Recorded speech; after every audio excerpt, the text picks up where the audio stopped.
Hello guys, welcome to our channel. Guys, ये news story का review जरूर दीजिएगा ताकि इसके आगे के चैप्टर्स को जल्द से जल्द अपलोड कर सकूं। So let's start the story. Chapter 1, दिशा की मौत। मैं कहाँ हूँ? एक बड़े से बेस जैसी जगह पर एक लगभग 24 साल की लड़की अकेली खड़ी अपने सामने खड़े 200 लोगों को अपनी होठों पर एक डेविल स्माइल लिए देख रही थी। उसका चेहरा चांद की रोशनी और हल्की लाइट में किसी सूरजमुखी की तरह चमक रहा था। वो लड़की इतनी खूबसूरत थी कि कोई भी एक बार देखकर उसकी खूबसूरती में अपने होश खो सकता था। पर सामने खड़े 200 लोग उस अकेली खड़ी लड़की को डर और घबराहट से देख रहे थे, जैसे वो कोई शैतान हो जो सबकी जान ले लेना चाहती हो। तुम ऐसा नहीं कर सकती हो। मैंने तुम्हें पाल पोस कर बड़ा किया है दिशा। तुम्हें आज जो भी मिला है सब मेरे वजह से मिला है। क्या ये बात तुम भूल गई हो? सामने खड़ा 55 साल का आदमी गुस्से और डर से बोला। उसकी बात सुनकर वो लड़की किसी शैतान की तरह हंसने लगी और अपनी गर्दन को अजीब तरह टेढ़ी करके बोली, क्या सच में? क्या तुमने मुझे पाल पोस कर बड़ा किया? क्या तुम मेरे साथ कोई मजाक कर रहे हो? तुम मेरे लिए किसी कुत्ते से कम नहीं हो जो हड्डियों के लिए अपने मालिक को ही काटता है। तुमने ही मेरे मम्मी पापा को मारा था ना, और उनकी रिसर्च पर कब्जा कर लिया था। फिर तुमने मुझ पर भी ड्रग ट्राई किया ताकि मैं तुम्हारे बस में रहूं और तुम्हारे लिए एक पैसा कमाने की मशीन बन जाऊं। तो ये थी हमारी कहानी की बिलियन मतलब फीमेल लीड दिशा कपूर। जब वो 1 साल की थी तभी उसकी मम्मी पापा की डेथ कार एक्सीडेंट में हो गई थी, जो कि किसी और ने नहीं, उसके सामने खड़ा इंसान, उसके डैड का अच्छा दोस्त कहलाने वाला परेश ने करवाया था। क्योंकि दिशा के डैड भी एक बहुत बड़े साइंटिस्ट थे और उन्होंने एक ऐसा एंटीडोट रिसर्च करके बनाया था जो पैरालिसिस इंसान को ठीक कर सकता था और उनकी वाइटल को भी नॉर्मल करके ऑर्गन को अच्छे से फंक्शनल करवा सकता था, जिस वजह से दिशा के डैड जरूर जल्दी ही फेमस हो जाते। और यही बात परेश को रास नहीं आई और उसने उनकी कार का एक्सीडेंट करवा दिया जिसमें दिशा की मम्मी पापा की मौत हो गई और दिशा अकेली बच गई थी। तब परेश ने खुद को अच्छा दिखाने के लिए उसे अडॉप्ट कर लिया ताकि वो दिशा को यूज कर सके फ्यूचर में पावरफुल बनने के लिए। फिर उसने दिशा के डैड की रिसर्च को दुनिया के सामने लाकर खुद को फेमस कर लिया। और जब धीरे धीरे दिशा बड़ी हुई तो उसकी पावर बहुत ज्यादा अलग थी। उसकी आईक्यू लेवल सबसे हाई था और उसके पास फोटोग्राफिक मेमोरी थी। वो जो भी एक बार देख लेती थी उसे आसानी से नहीं भूलती थी। और जब परेश को इस बारे में पता चला तो उसे दिशा किसी सोने के अंडे देने वाली मुर्गी की तरह लगी। इसलिए उसने उसका दिमाग और ज्यादा शार्प और स्ट्रॉन्ग बनाने के लिए 4 साल की उम्र में ही उस पर एक्सपेरिमेंट किया। और दिशा ने सर्वाइव भी कर लिया और उसका दिमाग पहले से ज्यादा तेज हो गया। जो कोई नहीं कर पाता था वो सब दिशा एक पल में कर लेती थी। सबको लगता था परेश अच्छा मेडिसिन रिसर्च करके बनाता है, पर वो सब कुछ दिशा बनाती थी जो परेश अपने नाम से दुनिया के सामने पेश करता था।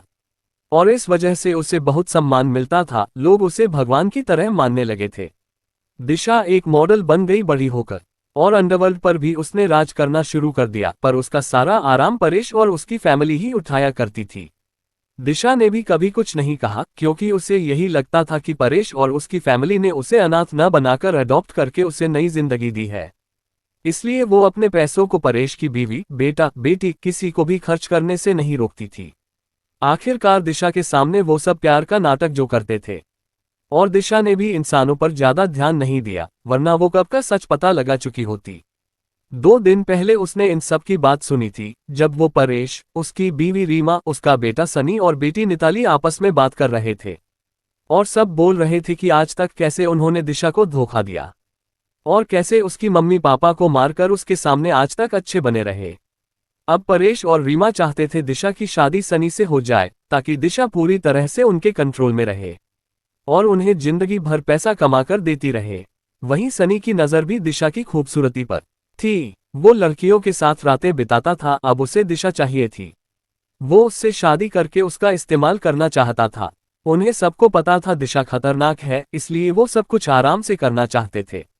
पर इस बात से अनजान की दिशा को सब कुछ पता चल चुका है। दिशा ने एक ही दिन में सब कुछ खोद कर निकाल दिया।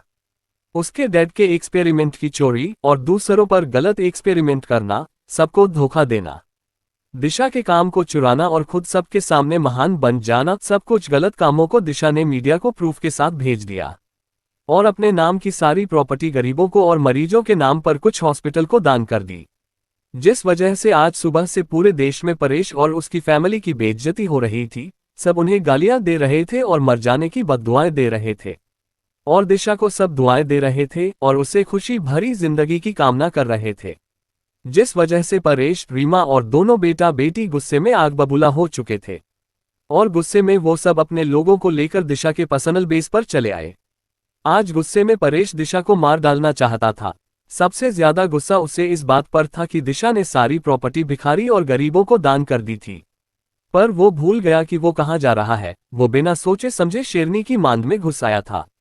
दिशा तो अपने दुश्मनों की राख को भी पैरों में कुचल देती थी, तो इन सबको कैसे छोड़ देती। ये पूरी जगह दिशा के कंट्रोल में थी। वहां हर जगह रोबोट्स, बम, मशीन और डिजिटल लॉक था। दिशा ने इस जगह को खुद ही ऐसा डिजाइन किया था कि अगर कोई यहां आए तो भी यहां से जिंदा कभी वापस ना जा पाए। वो अपने सामने खड़े लोगों को देख रही थी। पीछे खड़े परेश के सभी लोग डर से कांप रहे थे। उन्हें तो पहले ही पता था कि ये लड़की बेरहम और खतरनाक है, फिर भी वो सब यहाँ आए, ये तो उनकी ही गलती थी ना। उन्हें परेश की बात मानकर यहाँ आना ही नहीं चाहिए था। देखो बेटा, ये सब गलतफहमी है, तुम ऐसा नहीं कर सकती। तुम तो बचपन से हमें जानती हो ना। मैं और रीमा तुम्हें कितना ज्यादा प्यार करते हैं, तुम्हें पता है ना। परेश डर से पीला पड़ते हुए बोला। तो रीमा भी बोली, हाँ बेटा, तुम्हारे अंकल सही कह रहे हैं, जरूर तुमने हमें गलत समझा होगा। देखो निताली और सनी कितने छोटे हैं, प्लीज इन्हें जाने दो बेटा। तभी परेश भी बोला, हाँ अगर हमसे तुम्हें दुश्मनी है तो तुम मेरे दोनों बच्चों को यहाँ से जाने दो। परेश चाहता था दिशा एक बार गेट खोल दे सनी और निताली के लिए, तो वो भी कुछ करके अपनी बीवी के साथ यहाँ से भाग जाएगा। सनी और निताली भी रोते हुए बोले, दिशा हमें जाने दो, हमें तुम्हारी प्रॉपर्टी नहीं चाहिए। चाहे ये गार्ड सभी यहाँ पर रुक के मर ही क्यों ना जाए, उन्हें यहाँ से बाहर जाना था। उनकी बात सुनकर दिशा किसी डेविल की तरह हंसी, छोड़ दून, जाने दून तुम्हारे बच्चों को। आह चूचू, तुम मुझे इतना अच्छा समझते हो क्या? पर मैं इतनी अच्छी बिल्कुल नहीं हूँ, मुझे खून से खेलना बहुत ही पसंद है। तो आज सब एक दूसरे से खून की होली खेलेंगे। अब जब तुम सब मुझे मारने के लिए यहाँ आए हो, तो हमेशा हमेशा के लिए यहीं रहो और साथ में मरो। इतना कहकर दिशा पीछे जाते हुए अपने हाथ को फैला दिया, जैसे वो सबका इस मौत के खेल में स्वागत कर रही हो। फेवरेट गाना गुनगुनाने लगी, जो प्यार अंडरवर्ल्ड के कांपने पर मजबूर कर देता था, क्योंकि सबको पता था ये गाना माफिया लेडी तब गाती है जब वो कत्लेआम मचाती है। उसका भयानक गाना सुनकर सबकी आंखें डर से बाहर आने को थीं। कोई भी यहाँ पर मरना नहीं चाहता था। सभी गार्ड नीचे घुटनों पर बैठकर दिशा से उन्हें जाने देने की भीख मांगने लगे, पर दिशा को कोई फर्क नहीं पड़ा। वो गाते हुए पीछे चली गई। ये है गुमराहों का रास्ता, मुस्कानें झूठी हैं। इतना गाकर ही उसने स्माइल किया और बोली, हैप्पी जर्नी टू हेल। तभी पूरा बेस धमाके की आवाज के साथ ब्लास्ट हो गया। लोगों की लाशें और बॉडी सिथड़ों में उड़ गईं, कोई भी नहीं बच पाया। एक छोटे से कमरे में बेड पर एक छोटी लड़की सोई हुई थी। उसके माथे पर पसीने की बूंदें झलक रही थीं। वो लड़की अचानक उठकर बैठ गई और हांफने लगी। उसने कुछ टाइम बाद अपनी आंखें खोली तो उसके सामने 10-12 साल की दो क्यूट छोटी लड़कियां बैठी उसे घूर रही थीं। ये देखकर वो लड़की जो अभी उठी थी, वो कंफ्यूज हो गई कि ये छोटी बच्चियां आखिर कौन है। उसे बस ब्लास्ट होने की याद आ रही थी। उसके बाद आखिर क्या हुआ? ब्लास्ट से बचना तो नामुमकिन है, फिर क्या वो सच में स्वर्ग या नरक में है? क्या ये सब बातें सच भी होती हैं? उसे तो भगवान पर भी ज्यादा विश्वास नहीं था। नियति का दर्दनाक पास्ट। ये देखकर वो लड़की जो अभी उठी थी वो कंफ्यूज हो गई कि ये छोटे बच्चियां आखिर कौन है। उसे बस ब्लास्ट होने की याद आ रही थी। उसके बाद आखिर क्या हुआ? ब्लास्ट से बचना तो नामुमकिन है, फिर क्या वो सच में स्वर्ग या नरक में है? क्या ये सब बातें सच भी होती है? उसे तो भगवान पर भी ज्यादा विश्वास नहीं था। अब आगे दिशा अभी ये सोच ही रही थी कि तभी सामने खड़ी दोनों बच्चियों में से एक बच्ची चिंता करते हुए बोली, क्या हुआ न्यू, तुम इतनी जोर से क्यों चीखी? दूसरी लड़की भी हैरान परेशान होकर दिशा की तरफ ही देख रही थी। दोनों जल्दी से दिशा के पास बैठ गए और उसकी सिर को छूते हुए बोले, क्या हुआ न्यू, तुम ठीक तो हो?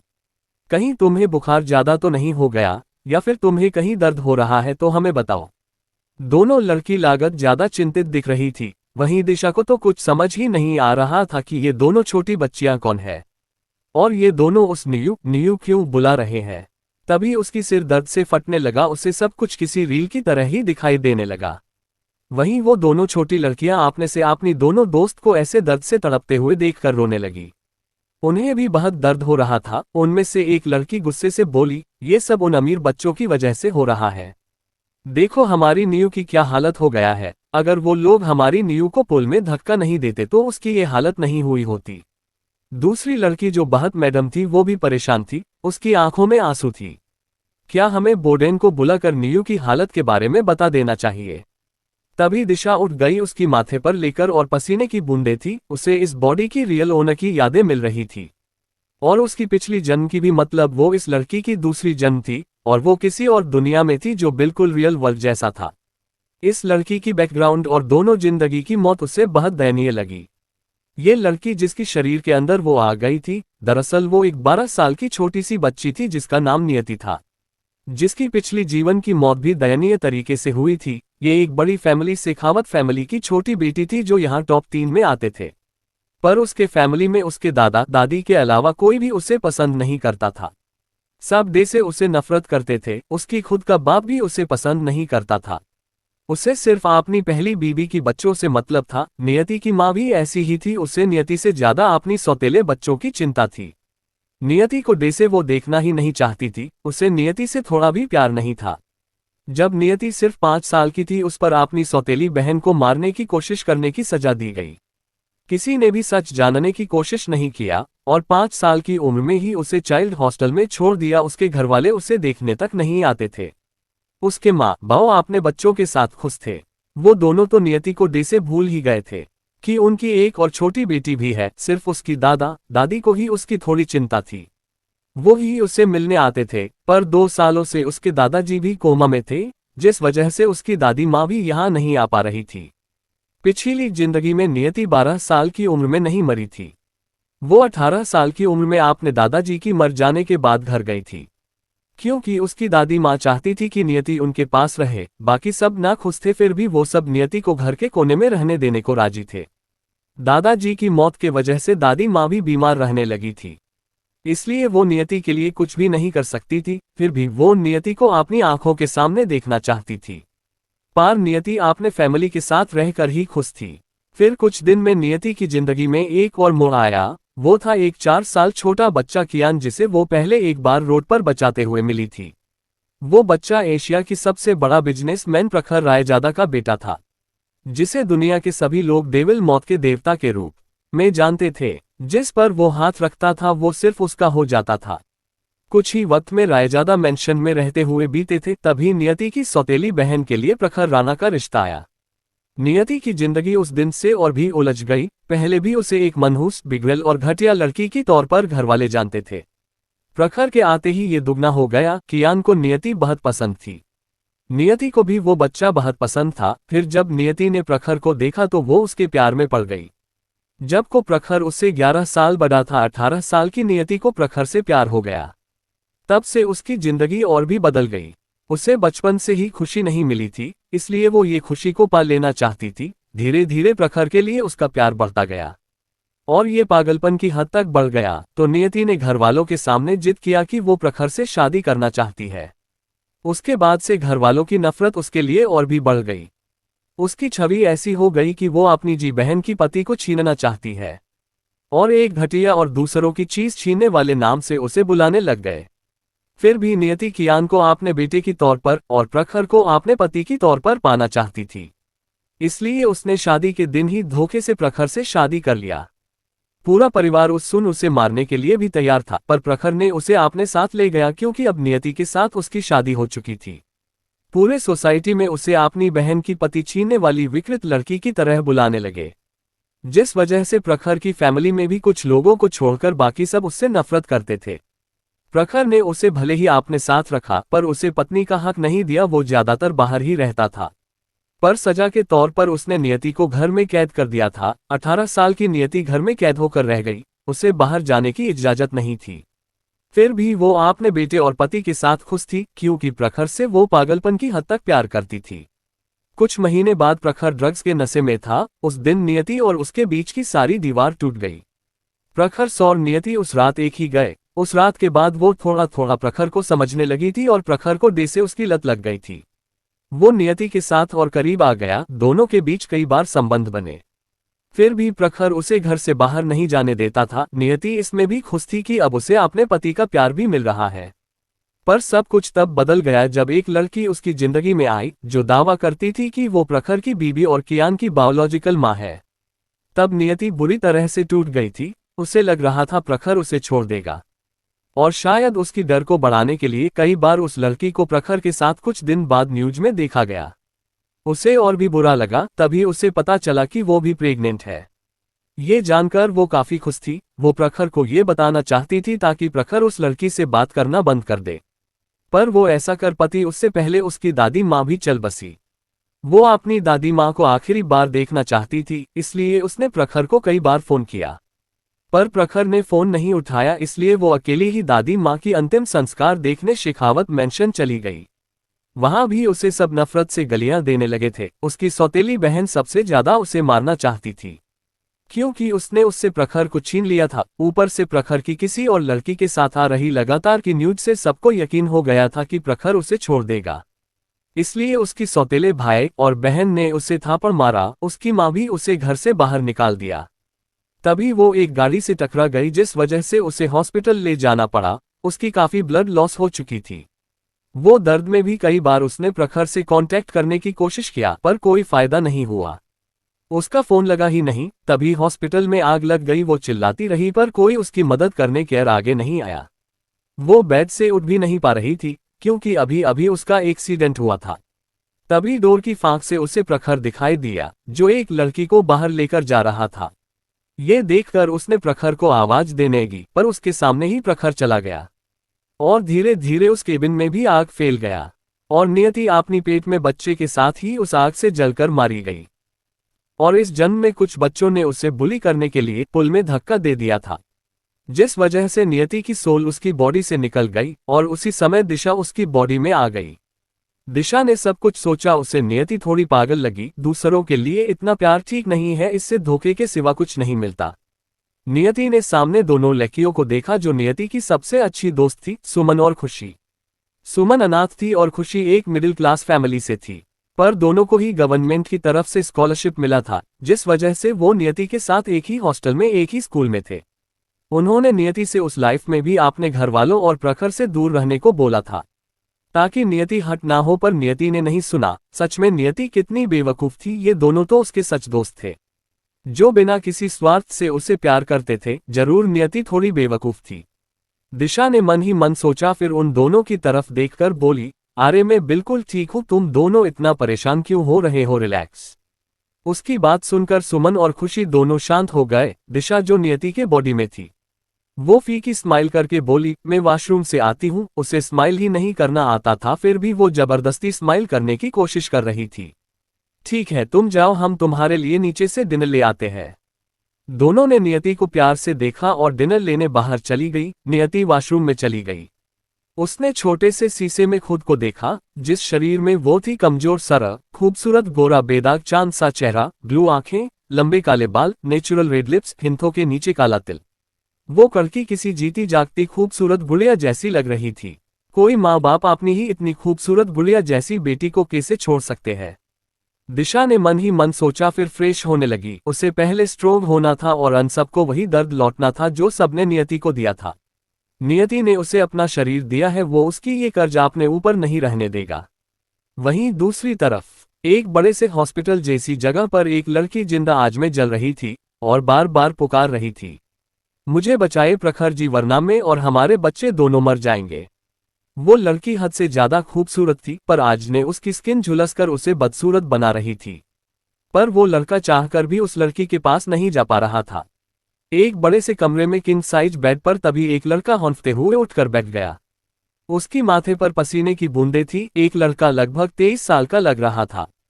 हर दिन उसे ये सपना परेशान करता था। उसे समझ नहीं आ रहा था कि वो लड़की आखिर है कौन।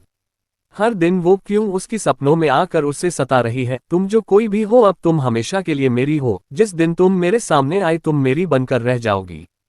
तुम जितना मुझे सपनों में सता रही हो, मैं उससे ज्यादा तुम्हें अपनी इस बेड पर सताऊंगा। उस लड़के की मुंह से हल्की फुसफुसाहट निकली। Painting queen of death. हर दिन उसे ये सपना परेशान करता था। उसे समझ नहीं आ रहा था कि वो लड़की आखिर है कौन। हर दिन वो क्यों उसकी सपनों में आकर उससे सता रही है। तुम जो कोई भी हो, अब तुम हमेशा के लिए मेरी हो। जिस दिन तुम मेरे सामने आए तुम मेरी बनकर रह जाओगी। तुम जितना मुझे सपनों में सता रही हो, मैं उससे ज्यादा तुम्हें अपनी इस बेड पर सताऊंगा। उस लड़के की मुंह से हल्की फुसफुसाहट निकली। अब आगे। उस लड़के की ब्राउन आंखें बहुत ठंडी और मिस्ट्रियस थी, जैसे कोई गहरी समुंदर का तल जिसे कोई देख ही ना पाए। उसका हैंडसम चेहरा, शार्प फेशियल फीचर्स और हल्का बियर्ड उसके हैंडसम चेहरे को कॉम्प्लीमेंट दे रहे थे। कोई भी लड़की एक पल में उसके प्यार में पागल हो सकता था। वो अपने बेड से उठा और रूम से अटैच दूसरे रूम में चला जाता, जहां बहुत सारी पेंटिंग रखी हुई थी। वो सभी पेंटिंग एक खूबसूरत लड़की की थी। उसका डरा हुआ और दर्द से भरा चेहरा और माथे सिकन उस पेंटिंग में अच्छे से दिखाई दे रहा था।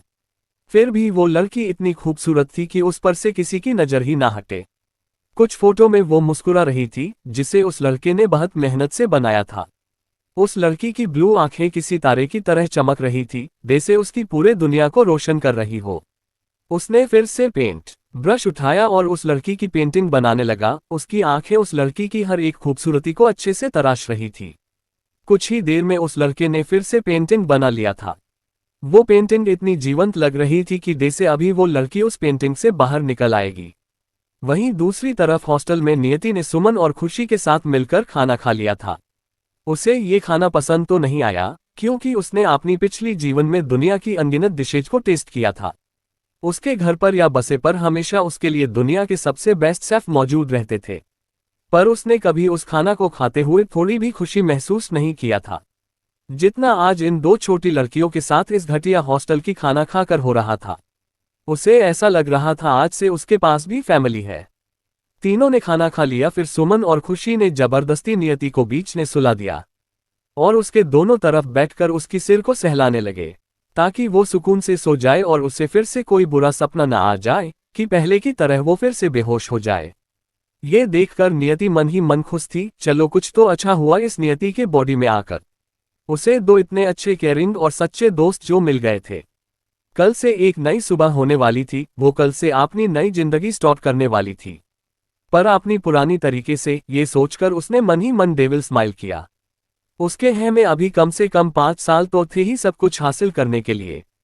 वो सब कुछ वापस पलट सकती थी। शेखावत फैमिली उसके सामने चींटी की तरह रह जाएगी। अब उसने नियति की बॉडी लिया है तो उसकी दुश्मनों को बर्बाद तो करना ही पड़ेगा ना। ऐसे ही वक्त बीतते रहे। अब तक 5 साल बीत चुके थे। एक बड़ी सी खंडहर जैसे घर जो जंगल के बीचों बीच था, वहां कुछ लोग 2 लोगों के सामने घुटनों के बल बैठे हुए थे। वहीं चारों तरफ लाश बिखरे हुए थे। ऐसा लग रहा था जैसे यहाँ कोई नरसंहार हुआ हो। सामने घुटनों पर बैठे लोग थर थर कांप रहे थे। एक इंसान जिसकी चेहरे पर कट लगा हुआ था, वो धीरे धीरे उन 2 इंसान की तरफ रेंगते हुए जाने लगा और सिर नीचे करके बोला, प्लीज हमें इस बार के लिए छोड़ दीजिए। हम क्वीन के लिए जिंदगी भर गुलामी करने के लिए भी तैयार है। इस बार हम भटक गए थे। उन लोगों ने बताया ही नहीं था कि हम किसे टारगेट कर रहे हैं। हमें तो बस एक लड़की की फोटो मिली थी, उसके साथ कॉन्ट्रैक्ट मिला था कि हम सब उस लड़की को उठाकर उसके साथ गलत काम करें और वीडियो बनाकर वायरल कर दे, और हो सके तो उसे मार दे। पर हम ये मिशन नहीं लेना चाहते थे। हमें इस बार मजबूर किया गया था। वो बहुत बड़े फैमिली से है, इसलिए हम सब ने उनकी बात मान लिया। अगर हमें पता होता कि वो लड़की क्वीन के साथ जुड़ी हुई है तो हम कभी भी उस लड़की का पीछा नहीं करते। हम खुद को मार डालते, पर उन लोगों की बात नहीं मानते। प्लीज हमें माफ कर दीजिए। बाकी सब लोग जो बचे हुए थे वो भी माफी मांगने लगे। वो सब जानते थे कि क्वीन का खौफ क्या है, जिसे पूरे अंडरवर्ल्ड और बिजनेस सर्कल के लोग क्वीन ऑफ डेथ कहते हैं। वो जहां भी जाती है एक बार वहां एक साथ पूरे गैंग को स्मशान घाट बना देती है। वो तो वहीं पर सबको जलाकर राख कर देती है, बॉडी भी नहीं छोड़ती थी। तो वो उन्हें क्या ही जाने देगी। अगर उन्हें पता होता कि वो कितनी बड़ी गलती कर रहे हैं तो वो कहीं जाकर छुप जाते, पर कभी मौत के देवी के सामने आने की कोशिश नहीं करते। अब जाकर उसे सामने खड़ी दोनों इंसान का आधा चेहरा दिखा रहा था। दोनों ही लड़कियां थी और खूबसूरत भी थी। तभी सामने खड़ी लड़कियों में से एक लड़की बोली, अच्छा तो कौन था वो जिसने तुम्हें कॉन्ट्रैक्ट दिया? और अगर वो लड़की क्वीन की कुछ ना होकर कोई नॉर्मल लड़की होती तो अब तक तुम सब उसे नोच खाते और उसे मार डालते। सही कहा ना? ये कहते हुए सामने खड़ी लड़की गुस्से से कांप रही थी। लोग हमेशा लड़कियों को कोई चीज समझते हैं क्या, जिसे जो चाहे जान चाहे इस्तेमाल कर ले और फेंक कर चले जाए? और किसी की बात मानकर अच्छा किया को तुम सब मौत के मुंह में चले आए, दूसरी लड़की ने हंसते हुए कहा। फिर दोनों ने पीछे देखा जहां एक एक सोफे पर पैर चढ़ाकर अपनी फेस पर कोल्ड एक्सप्रेशन लिए किसी क्वीन की तरह बैठी थी। उसकी आसपास का ऑरा इतना खतरनाक था कि लोगों को सांस लेने में भी मुश्किल हो सकता था। वो लड़की सोफे से खड़ी हुई तो सारे लोग जो जमीन पर पड़े थे वो सब पीछे खिसकने लगे। वो उस लड़की की आसपास भी नहीं रहना चाहते थे। उस लड़की की ऑरा ही उनकी आधी जान ले रहा था। वो लड़की आगे आई, उसका चेहरा नहीं दिखाई दे रहा था क्योंकि उसने एक मास्क पहन रखा था। क्या तुम्हें वो लड़की से अभी भी चाहिए? तुम सब उसे छूना चाहते थे? उस लड़की की गहरी भयानक आवाज उस रूम में गूंज गई। उसका डार्क ऑरा चारों ओर फैल गया। फिर वो खतरनाक स्माइल करते हुए बोली, क्या तुम सब उस लड़की को देखना चाहते हो? मरने से पहले इतना कहकर उस लड़की ने अपना मास्क उतार दिया। तो उस लड़की की खूबसूरत परी जैसा चेहरा अब सबके सामने था। उसकी ब्लू आंखें सबको जानलेवा तरीके से घूर रही थी। उसे देखकर सब दंग रह गए। क्या ये क्वीन ऑफ डेथ है? ये लड़की किसी स्वर्ग की राजकुमारी जैसी खूबसूरत है। और कितनी कोमल और कम एज की है, शायद 17 साल होगा। फिर ये इतना क्रूर कैसे ही सकती है? किसी को भी विश्वास नहीं हो रहा था कि ये इतनी खूबसूरत और 16-17 साल की लड़की क्वीन है, जिसे लोग मौत की देवी भी कहते हैं। तभी उन्हें एहसास हुआ कि ये वही लड़की तो है जिसकी उन्हें फोटो मिली थी और जिसका पीछा करने की चक्कर में वो सब मिट के दरवाजे पर आ गए थे। इसका मतलब जिसकी उन्हें कॉन्ट्रैक्ट मिली थी वो खुद क्वीन थी और वो सब पागलों की तरह क्वीन का पीछा कर रहे थे। उन सब का दिमाग फट रहा था। उन्हें इस वक्त और भी डर लग रहा था। थोड़ी देर पहले ही इस लड़की ने उनके गैंग की 20 लोगों को किसी चूहे की तरह मार दिया था, ये जानने से पहले ही कि वो सब उसका पीछा क्यों कर रहे थे। अब जब उसे पता चल गया है कि वो सब क्यों उसका पीछा कर रहे थे तो क्वीन उन्हें कितनी बेदर्दी से मारेगी, ये सोचकर ही वो सब डर के मारे थर थर कांपने लगे। उन्होंने तो सोचा था ये काम आसान, बस एक स्कूल की लड़की को ही तो उठाना है। पर उन्हें क्या पता था कि वो सब अपनी मौत को उठने जा रहे हैं। कौन सी फैमिली है जिसने कॉन्ट्रैक्ट दिया है? सामने खड़ी लड़की ने टेडी स्माइल करते हुए पूछा। सामने पड़े लोग जानते थे कि अब वो नहीं बचने वाले। अब जब वो सभी मरने वाले हैं तो वो उस इंसान को क्यों बचाए जिसने उन्हें कॉन्ट्रैक्ट देकर मौत के मुंह में धकेला था। उन्हें तो उस इंसान पर ही गुस्सा आ रहा था, इसलिए उनका लीडर जो अभी माफी मांग रहा था वो अपने आंखों में पछतावे के साथ बोला, वो रॉय फैमिली है, उनकी छोटी बेटी ने कॉन्ट्रैक्ट लिया था। जब हम लोगों ने एक्सेप्ट नहीं किया तो उनके घर के हेड ने हमें धमकाया कि उसकी बेटी जो कह रही है हमें करना होगा। सामने खड़ी लड़की ने सुना तो वो हंसने लगी। रॉय फैमिली, लगता है इन सबको ही मौत का एहसास चाहिए। फिर कुछ ही देर में उस रूम से चिखन चिल्लाने की आवाज आने लगी और बाकी सभी लोग मर चुके थे। क्वीन के पास खड़ी लड़की बोली, न्यू, ये रॉय फैमिली अब बहुत आगे जा रही है। क्या एक छोटी लड़की में इतनी घटियापन भरा हुआ है जो वो इतना बेकार सोच रखती है एक दूसरी लड़की के खिलाफ? इतने लोगों को उसने तेरे साथ गलत करके तुझे बदनाम करने को कहा। उस लड़की की बात सुन मार्क क्वीन, जो कोई और नहीं नियति थी, वो अपने चेहरे पर सातिर स्माइल लिए सुमन और खुशी को देखकर बोली, अगर वो सब दुनिया से मिटना चाहते हैं तो मुझे उनकी इच्छा पूरी करने दो। इतना कहकर वो बाहर चली गई। उसके पीछे पीछे सुमन और खुशी भी चली गई। बाहर आते ही वो खंडहर आग में जलने लगी। वहीं नियति अपनी फेवरेट गाना गुनगुना रही थी। रात में ही जागते हैं ये गुनाहों के घर, इनकी राहें खोले बाहें जो भी आए इधर, ये है गुमराह का रास्ता। मुस्काने झूठी है, पहचाने झूठी है, रंगीन है छाए फिर भी है तन्हाई, हल्के उजालों में हल्के अंधेरों में जो एक राज है। क्यों खाओ गया है वो, क्या हो गया है कि वो नाराज है। रात की सन्नाटे और जलती हुई खंडहर की हल्की आवाज और छोटी मोटी जानवरों की आहट के साथ ये गाना बहुत डरावना लग रहा था। तीनों थोड़ा दूर आ गए जहां कुछ ब्लैक कार खड़ी हुई थी। नियति, सुमन और खुशी अंदर बैठ गए। तभी खुशी बोली, वैसे जान, ये Roy family Shekhawat family business की किसी प्रोजेक्ट में पार्टनर है शायद। ये तो और भी अच्छी बात है, एक तीर से दो शिकार। और उसने टेडी स्माइल करके कहा, हेलो एवरीवन, अगर आपको ये स्टोरी पसंद आ रही है तो प्लीज रिव्यू देकर शेयर तो कर दीजिए, वरना दूसरी स्टोरी की तरह इस स्टोरी को भी बंद होने में ज्यादा दिन नहीं लगेगा। फिर इतनी मेहनत से लिखकर भी कोई फायदा नहीं रह जाएगा। टीआरआई की बदनामी और मौत।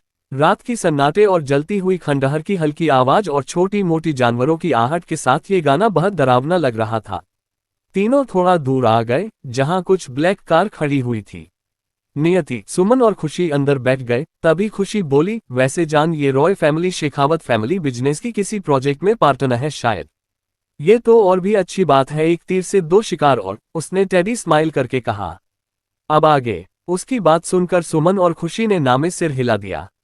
वो दोनों तो समझ नहीं पा रहे थे कि कोई फैमिली इतना घटिया कैसे हो सकता है कि अपनी ही बेटी को इतना सताए। और तो और आज तक उन दोनों ने कभी नियति की फैमिली को उससे मिलने आते नहीं देखा। नियति ही हॉस्पिटल जाती थी आपने दादाजी और दादी माँ से मिलने के लिए। उसकी दादी माँ नियति से वहीं हॉस्पिटल में मिल लेती थी। वो नियति के लिए हमेशा चिंता और दुख में रहती थी। ऐसे हालात में नियति की शेखावत फैमिली से नफरत करना तो लाजमी है। तभी पैसेंजर सीट पर बैठा 28-30 साल लड़का बोला, बॉस हमने वेरीफाई कर लिया, इसमें सिर्फ राय फैमिली ही शामिल था। क्योंकि विनी राय के साथ आपका झगड़ा हुआ था, इसलिए अपनी बेटी की कहने पर उसके डैड सुकांत राय भी बिना जाने कि उनकी बेटी ने उन गैंग को क्या करने के लिए पैसे दिए हैं वो सब मान गए। जब उन गैंग ने इतनी छोटी काम को लेने से मना कर दिया तो सुकांत राय ने उस लीडर को धमकाया, तो वो लीडर भी मान गया। वो लीडर तो पहले से ही कितनी मासूम जिंदगी को बर्बाद कर चुका है। उसकी बात सुनकर नियति हंसते हुए बोली, तो सुकांत राय अपनी बेटी से बहुत प्यार करता है ना? क्या होगा अगर उसकी वही बेटी रातों रात फेमस हो जाए, तब तो वो अपनी बेटी पर और भी गर्व करेगा और प्यार करेगा, राइट? सुमन और खुशी समझ गई कि वो क्या कह रही है। दोनों ने भी मुस्कुरा दिया। थोड़ी देर में उनका कार एक विला के सामने आकर रुका। तीनों बाहर चले गए तो सभी कार सामने वाले बिल्ला की तरफ चले गए। नियति की सारे टीम मेंबर उसके बिल्ला के सामने ही रहते हैं ताकि जब भी जरूरत हो वो उनकी मदद कर सके। तीनों फिंगरप्रिंट देकर घर के अंदर चले गए। विला बहुत बड़ा और खूबसूरत था। घर में 2 लोग थे जो घर का काम करते थे और एक शेफ बस। नियति को अपने आसपास इतने ज्यादा लोगों को रखना पसंद नहीं था, वो भी अपने प्राइवेट प्लेस में। थोड़ी देर में तीनों ने डिनर कर लिया और एक दूसरे को गुड नाइट बोलकर अपने अपने रूम में चले गए। सुबह का वक्त। आज सुबह से एक न्यूज पूरे सोशल मीडिया पर छाया हुआ था।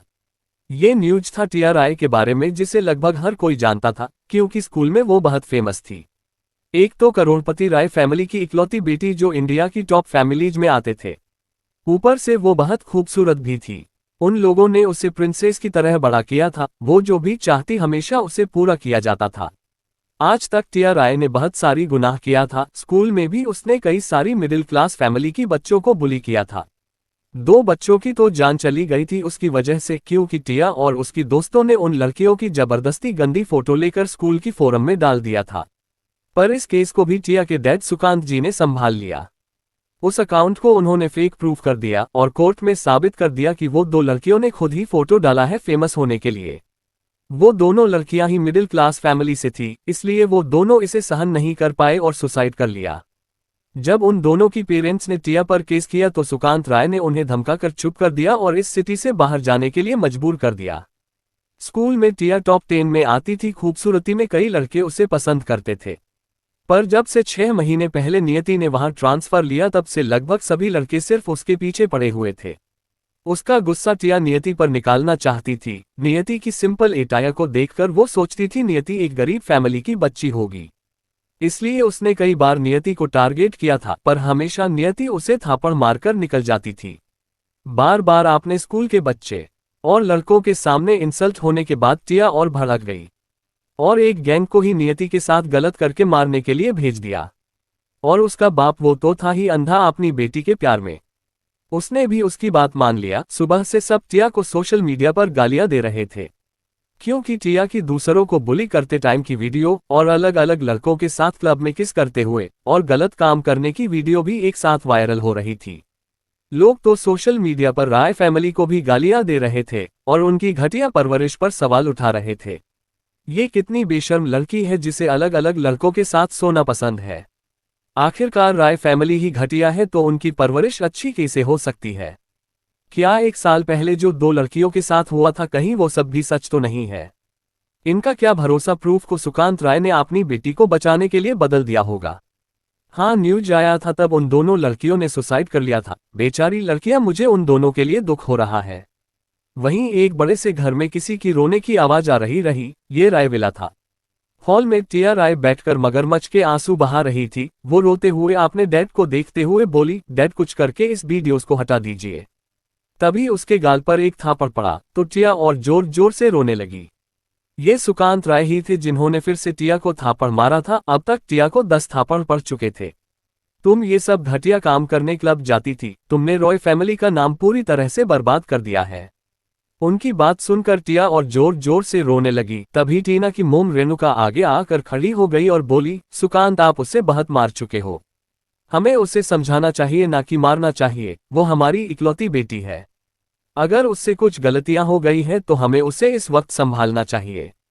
आप जल्दी से इस न्यूज को हटाएं, हम अपनी प्रिंसेस की और बदनामी नहीं होने दे सकते।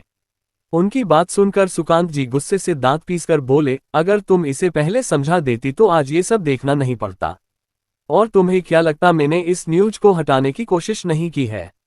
पर कुछ फायदा नहीं है, जो भी है इस सब के पीछे वो बहुत पावरफुल है। मैं चाहकर भी इस न्यूज को हटा नहीं पा रहा हूं। क्या बकवास है, न्यूज चैनल में उन लोगों को खरीद लीजिए को काम के है। पर अगर ऐसा नहीं कर सकते तो आखिरकार कौन इतना पावरफुल है जो राय फैमिली की डिग्निटी को टारगेट कर रहा है? रेणुका जी बोली, फिर कुछ सोचते हुए बोली, क्या हम टिया को कुछ सालों के लिए इंडिया के बाहर भेज दे? उनकी बात सुनकर सुकांत जी ने कुछ सोचा, फिर बोले, तुम ठीक कह रही हो, हम आज ही टिया को देश से बाहर भेज देंगे। तभी घर के बाहर से ब्लास्ट होने की आवाज आई। ये आवाज सुनकर टिया डर गई और अपने मोम डैड के पीछे छुप गई। तभी एक गार्ड थोड़ा घायल हालत में अंदर आया और डरते हुए बोला, सर के बाउंड्री वॉल को किसी ने बॉम्ब ब्लास्ट करके उड़ा दिया है। तभी हॉल के अंदर कुछ ब्लैक यूनिफॉर्म पहने गार्ड आ गए तो सुकांत जी, रेणुका और टिया उन्हें डर और हैरानी से देखने लगी। कौन हो तुम सब और तुम लोगों की हिम्मत कैसे हुई राय विला में घुसने की? तभी किसी की हंसने की आवाज आई, रस्सी जल गई पर बल नहीं गया। क्या राय फैमिली की शेयर्स नहीं गिर रहे हैं? क्या तुम्हारी कंपनी की सारे प्रोजेक्ट बंद नहीं हो गए हैं या कुछ बाकी रह गया है? सुकांत, रेणुका और टिया तीनों ने सामने देखा तो 3 लड़कियां चलकर अंदर आ रही थी। उनके पीछे एक लड़का आ रहा था, उसने ही अभी बात किया था। तभी सुकांत जी की नजर उन गार्ड्स की ब्लैक यूनिफॉर्म की लोगो पर पड़ी, जिस पर क्वीन बस ये एक शब्द था। और यही एक शब्द सुकांत को अंदर तक डराने के लिए काफी था। वो हकलाते हुए बोला, क्वीन ऑफ डेथ की गार्ड्स यहाँ हमारे घर में क्या कर रहे हैं? वहीं टिया और रेणुका, जिन्हें क्वीन के बारे में कुछ पता नहीं था, वो चिल्लाते हुए घमंड से बोली, तुम लोगों की हिम्मत कैसे हुई यहाँ हमारे घर में आने की और इतना तोड़ फोड़ मचाने की? वहीं अपनी बीबी और बेटी की बात सुनकर सुकांत परेशान हो गया और उन्हें चुप कराते हुए बोला, चुप करो, तुम दोनों को पता नहीं कि वो कौन है। आपने पति की बात सुनकर रेणुका जी और भी गुस्से में आ गई और चिल्लाकर बोली, ये जो भी हो ये ऐसे हमारे घर में नहीं घुस सकते। तभी नियति, सुमन और खुशी ने अपने चेहरे से मास्क हटा दिया और आकर सोफे पर तीनों बैठ गई जैसे ये घर उनका ही हो। वहीं उन तीनों, खुशी, नियति और सुमन को देखकर टिया हैरान हो गई और चिल्लाते हुए बोली, तुम तीनों मेरे घर में क्या कर रहे हो? और तुम घटिया लड़की, अब तक तो तुम्हें मर जाना चाहिए था ना, फिर तुम जिंदा कैसे हो? नियति खतरनाक स्माइल करते हुए बोली, मैं तो जिंदा हूं, तुम्हारी सांसें जब तक बचेगी इसका मैं कुछ को नहीं सकती। अब जाकर सुकांत को समझ आया कि वो न्यूज क्यों नहीं हटा पा रहा है। उसने उस छोटी लड़की की हाथ में गन को देखा जो क्वीन की रानी के नाम से फेमस थी, जिसे खुद क्वीन ने डिजाइन किया था, और उसकी उंगली में वो रिंग जो माफिया क्वीन की थी। मतलब ये छोटी सी लड़की माफिया क्वीन है। उसने कल फोटो देखा था जब उसकी बेटी एक गैंग को इस लड़की को मारने के लिए सुपारी दे रही थी। मतलब उसकी बेटी ने उसे मारने के लिए पैसे दे दिया, जो खुद मौत की देवी है। वो जल्दी से घुटनों के बल बैठ गया। आज सुबह से जो उसके साथ हो रहा था वो क्वीन की वजह से हो रहा था। क्वीन, हमें माफ कर दीजिए, मेरी बेटी अभी नादान है, उसे नहीं पता कि क्या करना चाहिए क्या नहीं। प्लीज मेरी बेटी को छोड़ दीजिए, चाहे तो मैं आपने नाम पर मेरे आधे प्रॉपर्टी कर दूंगा। वहीं आपने डैड को घुटनों के बल बैठा हुआ देखकर टिया हैरान थी, रेणुका जी भी हैरान थी। वो इतने बड़े फैमिली के हेड थे, उसके कई बड़े फैमिली की दोस्त भी थे, फिर भी वो इस छोटी 16-17 साल की लड़की के सामने घुटनों के बल बैठे हैं। और अभी अभी सुकांत ने इस लड़की को क्वीन कहा। कुछ सोचकर दोनों माँ बेटी हैरानी से नियति को देखने लगी। क्या ये छोटी लड़की वो अफवाह वाली माफिया क्वीन है जो पूरे माफिया वर्ल्ड को अपने पैरों में झुका कर रखती है? तभी नियति भयानक तरीके से हंसने लगी और बोली, तुम्हें लगता तुम्हारे उस डूबती हुई 2 कौड़ी की कंपनी में मुझे इंटरेस्ट है? मैं तो उसे तुम्हें मारकर भी ले सकती हूं, पर क्या तुमने उन लोगों को छोड़ा था जिससे तुम्हारी बेटी उलझी थी? क्या तुमने उन 2 लड़कियों को छेड़ा जो तुम्हारी बेटी की वजह से अपनी जान गंवा बैठे? नहीं ना तो अपनी बेटी की मौत को भी एंजॉय करो, फिर तुम दोनों भी अपनी बेटी के साथ ऊपर जाओ। इतना कहकर नियति ने अपने असिस्टेंट रचित को इशारा किया तो उसने एक पैकेट बढ़ा दिया। सुमन ने उस पैकेट को ले लिया और टिया की तरफ बढ़ गई। नहीं, तुम ऐसा नहीं कर सकती, मैं राय फैमिली की इकलौती प्रिंसेस हूं, वो गुस्से और डर से चिल्लाने लगी। कुछ गार्ड ने सुकांत और रेणुका को पकड़ लिया, वो बस चिल्लाकर अपनी बेटी को छोड़ने की रिक्वेस्ट कर सकते थे। तभी एक गार्ड ने टिया को पीछे जाने से रोक दिया। सुमन ने उस पैकेट से ड्रग्स निकाला और टिया की मुंह में जबरदस्ती भर दिया। खुशी उसके सामने आकर बोली, तुम्हें बहुत शौक है ना मिडिल क्लास लड़कियों को जबरदस्ती ड्रग्स देकर उनकी घटिया फोटो खींचकर वायरल करने का। अब तुम्हें भी उसी तरह मौत मिलेगी। सुमन ने पूरा पैकेट टिया के मुंह में भर दिया। टिया गार्ड से छूटने के लिए छटपटा रही थी। ऊपर से ड्रग्स की वजह से उसे ऐसा लग रहा था जैसे उसकी नसें फट जाएगा। प्लीज मेरी बेटी को छोड़ दो, तुम्हें जो चाहिए हम देने के लिए तैयार है। रेणुका जी अपनी इकलौती बेटी को खोने की डर से चिल्लाए। तुम्हारे पास मुझे देने के लिए कुछ भी नहीं है, वैसे भी आज तक जिसने मेरा फेस देखा गई वो कभी जिंदा नहीं बचा है। तुम दोनों भी अपनी बेटी के साथ जाओगे। इतना की कर नियति ने टिया को देखा जो छटपटा रही थी। फिर उस पर गोली चला दिया। एक पल में ही टिया बेजान होकर नीचे गिर गई। राय फैमिली की मौत, क्वीन का खौफ। प्लीज मेरी बेटी को छोड़ दो, तुम्हें जो चाहिए हम देने के लिए तैयार है। रेणुका जी अपनी इकलौती बेटी को खोने की डर से चिल्लाए। तुम्हारे पास मुझे देने के लिए कुछ भी नहीं है, वैसे भी आज तक जिसने मेरा फेस देखा है वो कभी जिंदा नहीं बचा है। तुम दोनों भी अपनी बेटी के साथ जाओगे। इतना कहकर नियति ने टिया को देखा जो छटपटा रही थी। फिर उस पर गोली चला दिया। एक पल में ही टिया बेजान होकर नीचे गिर गई। अब आगे। टिया की बेजान शरीर जमीन पर पड़ी हुई थी, उसकी सीने से खून बह रहा था, उसकी मुंह से ड्रग्स अभी भी भरा हुआ था। अपनी इकलौती बेटी को मरते हुए देखकर सुकांत जी और रेणुका सहन नहीं कर पाए और चिल्लाए, टिया। वो दोनों टिया के पास जाने के लिए छटपटाने लगे, पर गार्ड्स के हाथ से वो छूट नहीं पा रहे थे। रेणुका जी गुस्से से चिल्लाई, तुम घटिया लड़की, तुमने मेरी इकलौती बेटी को मार दिया। तुम एक मर्डर हो। तुम्हें पता नहीं कि मैं किस फैमिली से हूं। अगर उन्हें पता चला कि तुमने उनकी इकलौती नातिन को मार दिया है वो तुम्हें नहीं छोड़ेंगे। रेणुका की बात सुनकर नियति ने बस ठंडी स्माइल दिया और बोली, मैं मर्डर हूं? क्या तुम लोगों ने मासूम लोगों को नहीं मारा? आज तुम्हारी बेटी को मरते देख वो सब खुश होते होंगे, है ना? वैसे हजारों लोगों को मारा है, पर वो सब तुम जैसे बेवकूफ ही थे। और एक बात, तुम्हारी बेटी तुम दोनों की गलती की वजह से आज मर गई। ये तुम लोग ही थे जो अपनी बेटी को इतने घटिया संस्कार दिया है। इसलिए वो दूसरों को हमेशा कम ही समझती है और इसी वजह से देखो मरी पड़ी है। डोंट वरी, आज तक मैंने जितने लोगों को मारा है उसने तुम्हारा नाम शामिल हो जाएगा। फिर लोग तुम लोगों को हमेशा के लिए याद रखेंगे, क्योंकि वो मेरे नाम को याद रखते हैं। उसकी ठंडी हंसी की आवाज उस हॉल में गूंज रही थी। सुकांत जी समझ चुके थे कि अब वो दोनों भी नहीं बचने वाले हैं। उसकी ठंडी हंसी सबको डराने के लिए काफी थी। 17 साल की लड़की से वो डर रहे हैं। आज तक किसी ने क्वीन का चेहरा नहीं देखा उसके कुछ करीबी लोगों को छोड़कर। आज वो जरूर उन दोनों को भी मार देगी। वो भी अपनी इकलौती बेटी को मौत का बदला लेना चाहते थे, पर ये अभी कभी नहीं हो सकता। तभी उन्हें कुछ याद आया। फिर वो नियति की तरफ देखकर बोला, क्वीन, भले ही आप माफिया की क्वीन हो, पर मेरा भी बहुत सारे माफिया और बिजनेस फैमिलीज के साथ कॉन्टैक्ट है। अच्छा, तो तुम सोचते हो मैं उन चिटियों के लिए तुम्हें छोड़ दूंगा? इतना कहकर उसने स्माइल किया और बोली, क्या तुम हेल्प के लिए ट्राई करना चाहते हो तो अभी कॉल करो, मुझे भी देखना है कौन तुम्हारे जान बचाने की कोशिश करता है। इतना सुनते ही सुकांत राय ने जल्दी से घुटनों के बल चलकर टेबल के पास आया और अपना फोन उठाया। भले ही उसे आज अपनी सारी प्रॉपर्टी देनी पड़े, पर अगर वो बच जाए तो उसे अपनी प्यारी इकलौती बेटी की मौत का बदला लेने का कभी तो एक मौका मिलेगा। उसने किसी को कॉल लगाया तो उधर से एक भरी आवाज आई, हेलो। ये आवाज सुनकर सुकांत जल्दी से बोला, मिस्टर पाठक, मुझे आपकी मदद चाहिए, प्लीज मेरी मदद कीजिए। तभी उधर से एक आवाज आई, कैसी मदद चाहिए? तुम मेरे दोस्त के बेटे हो, मैं जरूर तुम्हारी मदद करूंगा। पाठक फैमिली भी एक बहुत बड़ी फैमिली थी। वो लोग भी अंडरवर्ल्ड में थे, इसलिए सुकांत ने उन्हें कॉल किया था। उनकी बात सुनकर सुकांत खुश हो गया और बोला, क्वीन मुझे और मेरे पूरे फैमिली को मार देगी। क्वीन ने मेरी बेटी को मार दिया है। उसने इतना ही कहा था कि उधर से गुस्से से चिल्लाने की आवाज आई। क्या कहा तुमने? क्वीन वहां है? फिर तुमने मुझे फोन करने की हिम्मत कैसे किया? जरूर तुम लोगों ने ही क्वीन को उकसाया होगा, वरना क्वीन कोई ऐसी इंसान नहीं है बिना दोष के लोगों को मार दे। तुम क्या मुझे फंसाना चाहते हो? इतना कहकर दूसरी तरफ से आदमी ने फोन काट दिया। नियति ने सुकांत जी को देखा और ठंडे भाव से कहा, बस अब दूसरा कॉल करने की जरूरत नहीं, मेरा टाइम वेस्ट हो रहा है तुम जैसे गधे के साथ। इतना कहकर नियति ने सीधा सुकांत की माथे की बीचों बीच गोली मार दिया। सुकांत आखिर वक्त तक भी कुछ समझ नहीं पाया। वहीं पहले अपनी प्यारी बेटी फिर आपने पति, दोनों को मरते हुए देखकर रेणुका जी चिल्लाए, नहीं नहीं, तुमने मेरे पति मेरी बेटी को मार दिया, मैं तुम्हें नहीं छोड़ूंगी।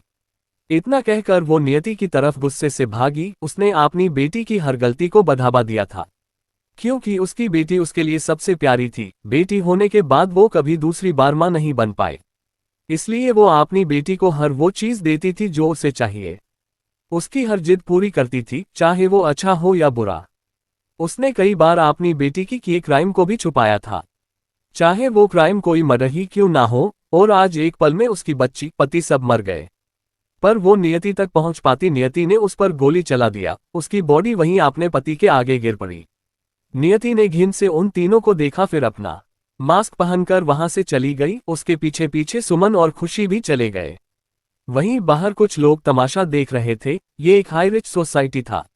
यहाँ लगभग सभी बड़ी बड़ी बिजनेस फैमिलीज के लोग रहते थे। सबने माफिया क्वीन की गार्ड्स को पहचान लिया था। किसी को समझ नहीं आ रहा था कि माफिया क्वीन ने रॉय फैमिली पर क्यों अटैक किया। एक तो सुबह से रॉय फैमिली न्यूज में छाया हुआ था, ऊपर से उनकी कंपनी भी डूबने की कगार पर थी। सब समझ गए थे कि जरूर सुकांत जी फैमिली में से किसी ने क्वीन को भड़काया है, जिस वजह से क्वीन ने एक ही पल में उन्हें इस तरह बर्बाद कर दिया है। तभी कुछ गार्ड्स बाहर आए। उनके बीच एक लड़की ब्लैक जीन्स, ब्लैक ओवरकोट में ब्लैक मास्क लगाए बाहर आ रही थी। उसकी हाथ में एक गन और उंगली में वो रिंग जिसे लगभग हर कोई जानता था। सब समझ गए कि वही लड़की माफिया क्वीन है। सभी गार्ड्स ने उन्हें घेर लिया और नियति और सुमन, खुशी तीनों कार में बैठ गए। बाकी सभी गार्ड भी आकर कार में बैठ गए। उनकी कारों का काफिला वहां से चला गया। है भगवान, mafia queen, the queen of death यहाँ खुद आई थी। इन रॉय फैमिली ने ऐसा क्या कर दिया कि क्वीन यहाँ खुद आ गई? इन लोगों ने क्वीन को कैसे नाराज कर दिया कि क्वीन ने पूरी तरह से इन्हें बर्बाद कर दिया? क्या ये किसी तरह टीआरआई से जुड़ा हुआ मैटर है? तभी सबकी फोन एक कुछ नोटिफिकेशन आने लगा। सबने एक साथ फोन खोला तो उसमें टिया की और भी कई गुना का कांड था, जिसमें टिया ने दो लड़कियों को जबरदस्ती ड्रग्स देकर उनकी बिना कपड़ों की फोटो खींचकर फोरम में अपलोड कर दिया था, जिस वजह से उन दोनों लड़कियों ने सुसाइड कर लिया। फिर सुकांत ने धमकाकर उनकी फैमिली को सिटी से बाहर कर दिया और एक और लड़के को टिया ने बुली करते हुए पानी में धक्का दे दिया था, जिस वजह से वो मर गया था। तब भी सुकांत ने इस केस को रफा दफा कर दिया था। ये सब देखकर किसी को कुछ समझ नहीं आया कि क्या कहे। फिर लास्ट में एक वीडियो था जिसमें टिया एक गुंडे जैसे दिखने वाले आदमी को धमका रही थी, मैंने तुम्हें पैसे दिया है तो तुम्हें मेरा काम करना होगा। उस लड़की को उठाकर उसकी रेप करो और उसे मार डालो। उसके नीचे एक लाइन था, जो भी क्वीन के किसी भी लोगों को टारगेट करेगा उसकी मौत और भी भयानक होगी। क्या हो रहा है? क्या टिया ने क्वीन की किसी अपने लोगों को हार्म किया है, जिस वजह से क्वीन इतने गुस्से में है कि भगवान, ये घटिया लड़की क्या है जो ये बार बार सबको बुली करती है? इसकी वजह से कितनी जाने गई है। तभी वहां पर पुलिस आ गई। पुलिस को तो किसी ने कब से कॉल कर दिया था, पर जब उन्हें पता चला कि वहां क्वीन के लोग हैं तो उनकी हिम्मत नहीं हुई यहां आने की, और जैसे ही क्वीन के लोग चले गए तो पुलिस आ गई। जब गवर्नमेंट क्वीन के खिलाफ कोई स्टेप नहीं ले रही है तो भला इन पुलिस वालों को कहां से हिम्मत आएगा। कुछ ही देर में विला से 3 डेड बॉडी बाहर लाई गई। सब देखकर चौंक गए, क्योंकि ये टिया और उसकी मोम डैड की लाश थी। सबने गहरी सांस लिया। अब इन लोगों ने क्वीन के लोगों को टारगेट की क्यों किया कि वो लोग मारे गए? कुछ ही देर में सब बाहर थे। कुछ पुलिस बारे क्राइम सीन को इन्वेस्टिगेट कर रहे थे। तभी सभी पुलिस वालों को एक साथ हायर ऑफिशियल से टेक्स्ट आया। सभी ऑफिसर्स को विला की गेट से लोगों के साथ बाहर जाने को बोल दिया गया। ये देखकर सभी ऑफिसर हैरान हो गए। फिर भी उन्होंने ज्यादा नहीं सोचा और सबको लेकर बाहर चले गए। बाहर की लोगों को भी थोड़ी दूर में जाने के लिए बोल दिया। जैसे ही सभी पुलिस वाले और सोसाइटी के लोग वहां से दूर चले गए, एक धमाके के साथ विला ब्लास्ट हो गया। ये देखकर सब डर से कांप गए। अच्छा हुआ कि वो सब वहां से दूर आ गए। सच कहते हैं सब क्वीन आपने पीछे कभी भी कोई क्लू नहीं छोड़ती है। वहीं नियति, सुमन और खुशी आपने विला में थे, हॉल में बैठे हुए थे। तभी खुशी बोली, राय फैमिली की बर्बाद होने की वजह से वो जो प्रोजेक्ट शेखावत फैमिली के साथ कर रहे थे वो रुक गई है, और इससे कम से कम शेखावत फैमिली 80 करोड़ का लॉस होगा। ये सुनकर नियति की होंठों पर एक सरकास्टिक मुस्कान आ गई। ये लॉस ज्यादा नहीं है ना? शेखावत फैमिली से किसी को हार्ट अटैक नहीं आएगा। इस लॉस को वो लोग मैनेज कर लेंगे, राइट? क्योंकि उन्हें तो आगे और भी बड़े बड़े धमाके देखने हैं। उन्हें स्टोरेंट रहना चाहिए। अगर वो वीक हो गए तो खेल खेलने में मजा नहीं आएगा। ये कहकर नियति की आंखों में नफरत उतर आया। उसे हर दिन नियति मतलब असली बॉडी की ओनर की यादें सताती थी। उसे ऐसा लगता था जैसे ये सब कुछ उसके साथ ही हो रहा है। वहीं पूरे राय फैमिली को माफिया क्वीन ने मार दिया है। ये न्यूज जंगल में लगी आग की तरह कुछ ही पल में फैल गई। जो भी राय फैमिली से जुड़ा हुआ था उन सबको भी डर लग रहा था। सबके दिल में क्वीन का खौफ ही ऐसा था कि कहीं वो राय फैमिली से जुड़े हैं, इसलिए क्वीन उन्हें भी टारगेट ना करने लग जाए। वो सब क्वीन की रूथलेस तरीके को जानते थे। वहीं एक बड़े से विला में, जिसके बाहर शेखावत विला लिखा हुआ था, अंदर विला के मेन हॉल में कुछ लोग बैठे हुए थे और बातें कर रहे थे। राय फैमिली बर्बाद हो गया। माफिया क्वीन ने उनकी फैमिली को बुरी मौत दी है। इस बार राय फैमिली की मौत और बनकरुप्त होने की वजह से हम बहुत बड़ा लॉस हुआ है। शेखावत फैमिली, मेरी प्रिंसेस, कि कहीं वो राय फैमिली से जुड़े हैं, इसलिए क्वीन उन्हें भी टारगेट ना करने लग जाए। वो सब क्वीन की रूथलेस तरीके को जानते थे। वहीं एक बड़े से विला में, जिसके बाहर शेखावत विला लिखा हुआ था, अंदर विला के मेन हॉल में कुछ लोग बैठे हुए थे और बातें कर रहे थे। राय फैमिली बर्बाद हो गया। माफिया क्वीन ने उनकी फैमिली को बुरी मौत दी है। इस बार राय फैमिली की मौत और बनकरुप्त होने की वजह से हमें बहुत बड़ा लॉस हुआ है। अब आगे, एक लड़के ने गहरी सांस लेकर कहा। वहीं वहां बैठे सब ने उस लड़के की बातों में हाँ में सिर हिला दिया। छोड़ो, ये कोई बड़ी बात नहीं है। 80 करोड़ हमारे लिए कुछ भी नहीं है। बस प्रॉब्लम यह है कि क्वीन ने उस प्रोजेक्ट को भी रुकवा दिया है जिस प्रोजेक्ट में रॉय फैमिली पार्टनर था, वरना हम दूसरे पार्टनर ढूंढकर उस प्रोजेक्ट को फिर से शुरू कर सकते थे। आइए जानते हैं शेखावत फैमिली के बारे में। इस फैमिली के हेड है विश्वनाथ शेखावत, नियति के दादाजी, जो नियति से बहुत प्यार करते थे, पर अभी उनकी ट्रीटमेंट चल रही है। उनकी उम्र 75 साल है। विश्वनाथ शेखावत की वाइफ मिसेस पार्वती विश्वनाथ शेखावत, उम्र 72 साल, ये भी नियति से बहुत प्यार करती है, पर अपने पति की कोमा में होने की वजह से उनकी भी तबीयत खराब रहती थी। पर अब थोड़ी बेहतर है क्योंकि नियति की ट्रीटमेंट की वजह से विश्वनाथ जी जल्दी ही रिस्पॉन्स करने लगे हैं। विश्वनाथ जी और पार्वती जी का बड़ा बेटा विपुल शेखावत, नियति के डैड, उम्र 54 साल, पर ये नियति को बिल्कुल भी पसंद नहीं करते हैं। इनकी पहली पत्नी रीना शेखावत, जिनकी डेथ हो गई थी बेटी को जन्म देते वक्त। इनके और इनकी पहली पत्नी के 3 बच्चे हैं, जिन्हें ये सबसे ज्यादा प्यार करते हैं, और सबसे ज्यादा तो अपनी बेटी से। उनकी दूसरी पत्नी सीखा शेखावत, नियति की मां, पर ये नियति को पसंद नहीं करते हैं। इनके लिए उनके 3 बच्चे ही सब कुछ है। जब रीना जी की मौत हुई थी, उसके बाद विपुल जी ने सीखा जी से शादी किया था ताकि वो उनकी तीनों बच्चों को संभाल ले। पर उन दोनों को धीरे धीरे वक्त से साथ प्यार हो गया और उसके बाद नियति पैदा हुई। पर ये दोनों ही नियति को पसंद नहीं करते हैं। अगर दादी माँ जिस ना करती तो सीखा जी तो नियति को कोख में ही मार देती। विपुल जी और रीना जी का बड़ा बेटा अमृत शेखावत, उम्र 26 साल, दिखने में हैंडसम, और अभी अपने डैड के साथ शेखावत फैमिली बिजनेस को संभाल रहे हैं। विपुल जी और रीना जी का छोटा बेटा अरजित शेखावत, उम्र 23 साल, ये भी दिखने में बहुत हैंडसम है। अभी ये एक एक्टर और सिंगर है। सबसे छोटी है उनकी प्रिंसेस रूही शेखावत, ये सबकी जान है घर में, दिखने में भी बहुत खूबसूरत है, पर नियति से कम। सब उसे पलकों पर बैठा कर रखते हैं। उम्र 20 साल, अभी कॉलेज में है, बिजनेस की पढ़ाई कर रही है। और उसकी सेम एज की है नेहा शर्मा, ये विपुल की पहली वाइफ रीना की बहन की बेटी है, और यहीं पर शेखावत फैमिली के साथ रहती है। क्योंकि उसकी मोम की मौत हो गई थी और उसके डैड ने दूसरी शादी कर लिया था और नेहा को देखने से मना कर दिया था। मौत से पहले नेहा की मोम ने विपुल जी को अपनी बहन का वास्ता देकर अपनी बेटी को अच्छी परवरिश देने के लिए बोलकर गई थी, इसलिए विपुल जी उसे घर ले आए। नेहा को भी घर में सब प्यार करते हैं। फिर आते हैं विश्वनाथ जी और पार्वती जी के छोटे बेटे नीरज शेखावत, उम्र 52 साल, उन्हें नियति से कोई दिक्कत नहीं है। वो नियति को पसंद करते हैं, पर उन्हें नियति से कोई लगाव नहीं है। ये भी अपने भाई के साथ मिलकर बिजनेस संभालते हैं। नीरज शेखावत की वाइफ सरिता शेखावत, ये सीखा जी के साथ घर संभालती है। इन्हें भी नियति पसंद नहीं है क्योंकि इनके हिसाब से नियति रूही की जगह लेना चाहती है।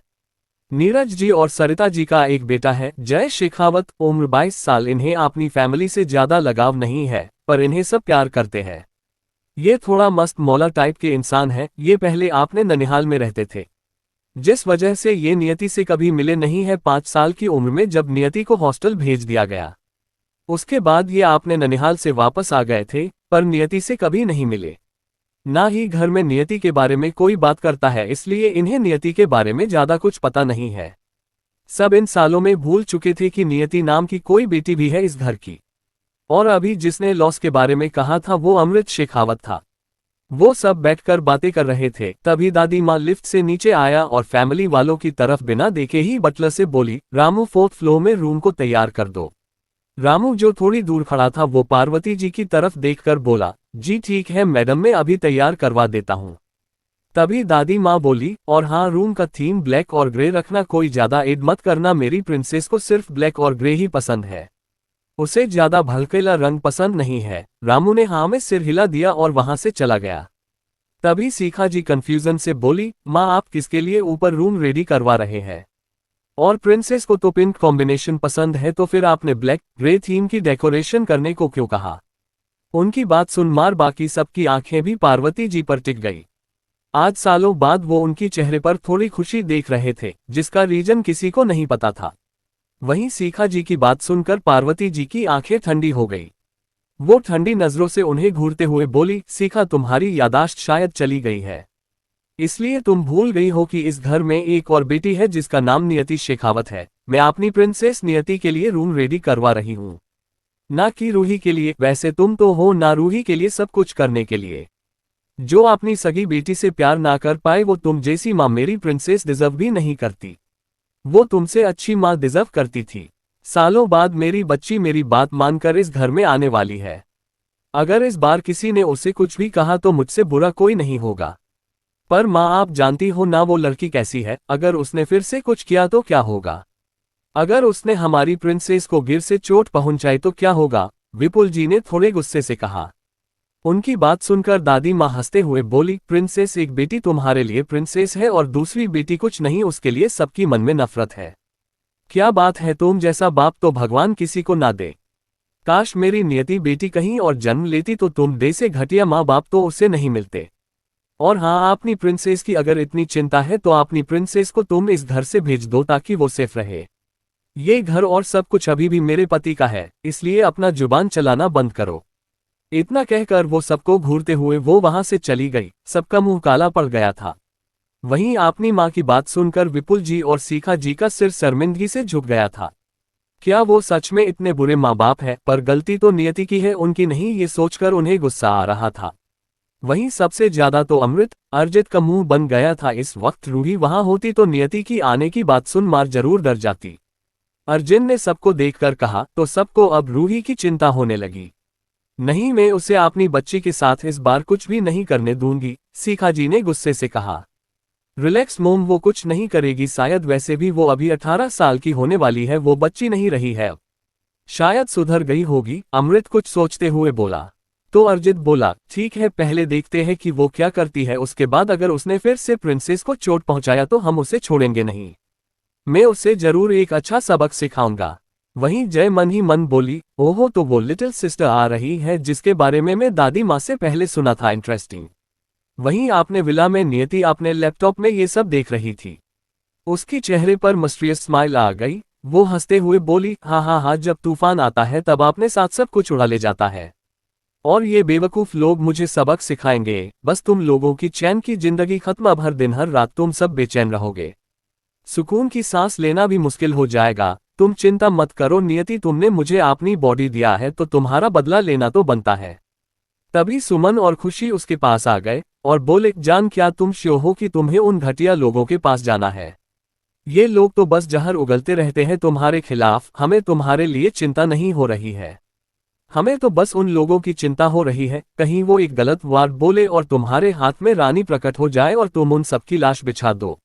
ये कहकर सुमन और खुशी दोनों एक दूसरे को हाई फाई देकर हंसने लगे। तो नियति अपनी गर्दन को टेढ़ी करके बोली, इतनी आसान मौत ऐसा कैसे हो सकता है? मुझे उन्हें मौत नहीं, उससे भी बदतर सजा देनी है। मौत बहुत आसान है, उन्हें भिखारी बनाने का ख्याल कैसा रहेगा? या हर दिन उन्हें धीरे धीरे तड़पाना है, दे से स्लो एंटीक पॉइजन जो इंसान को अंदर से धीरे धीरे खोखला करता है, ठीक वैसे ही।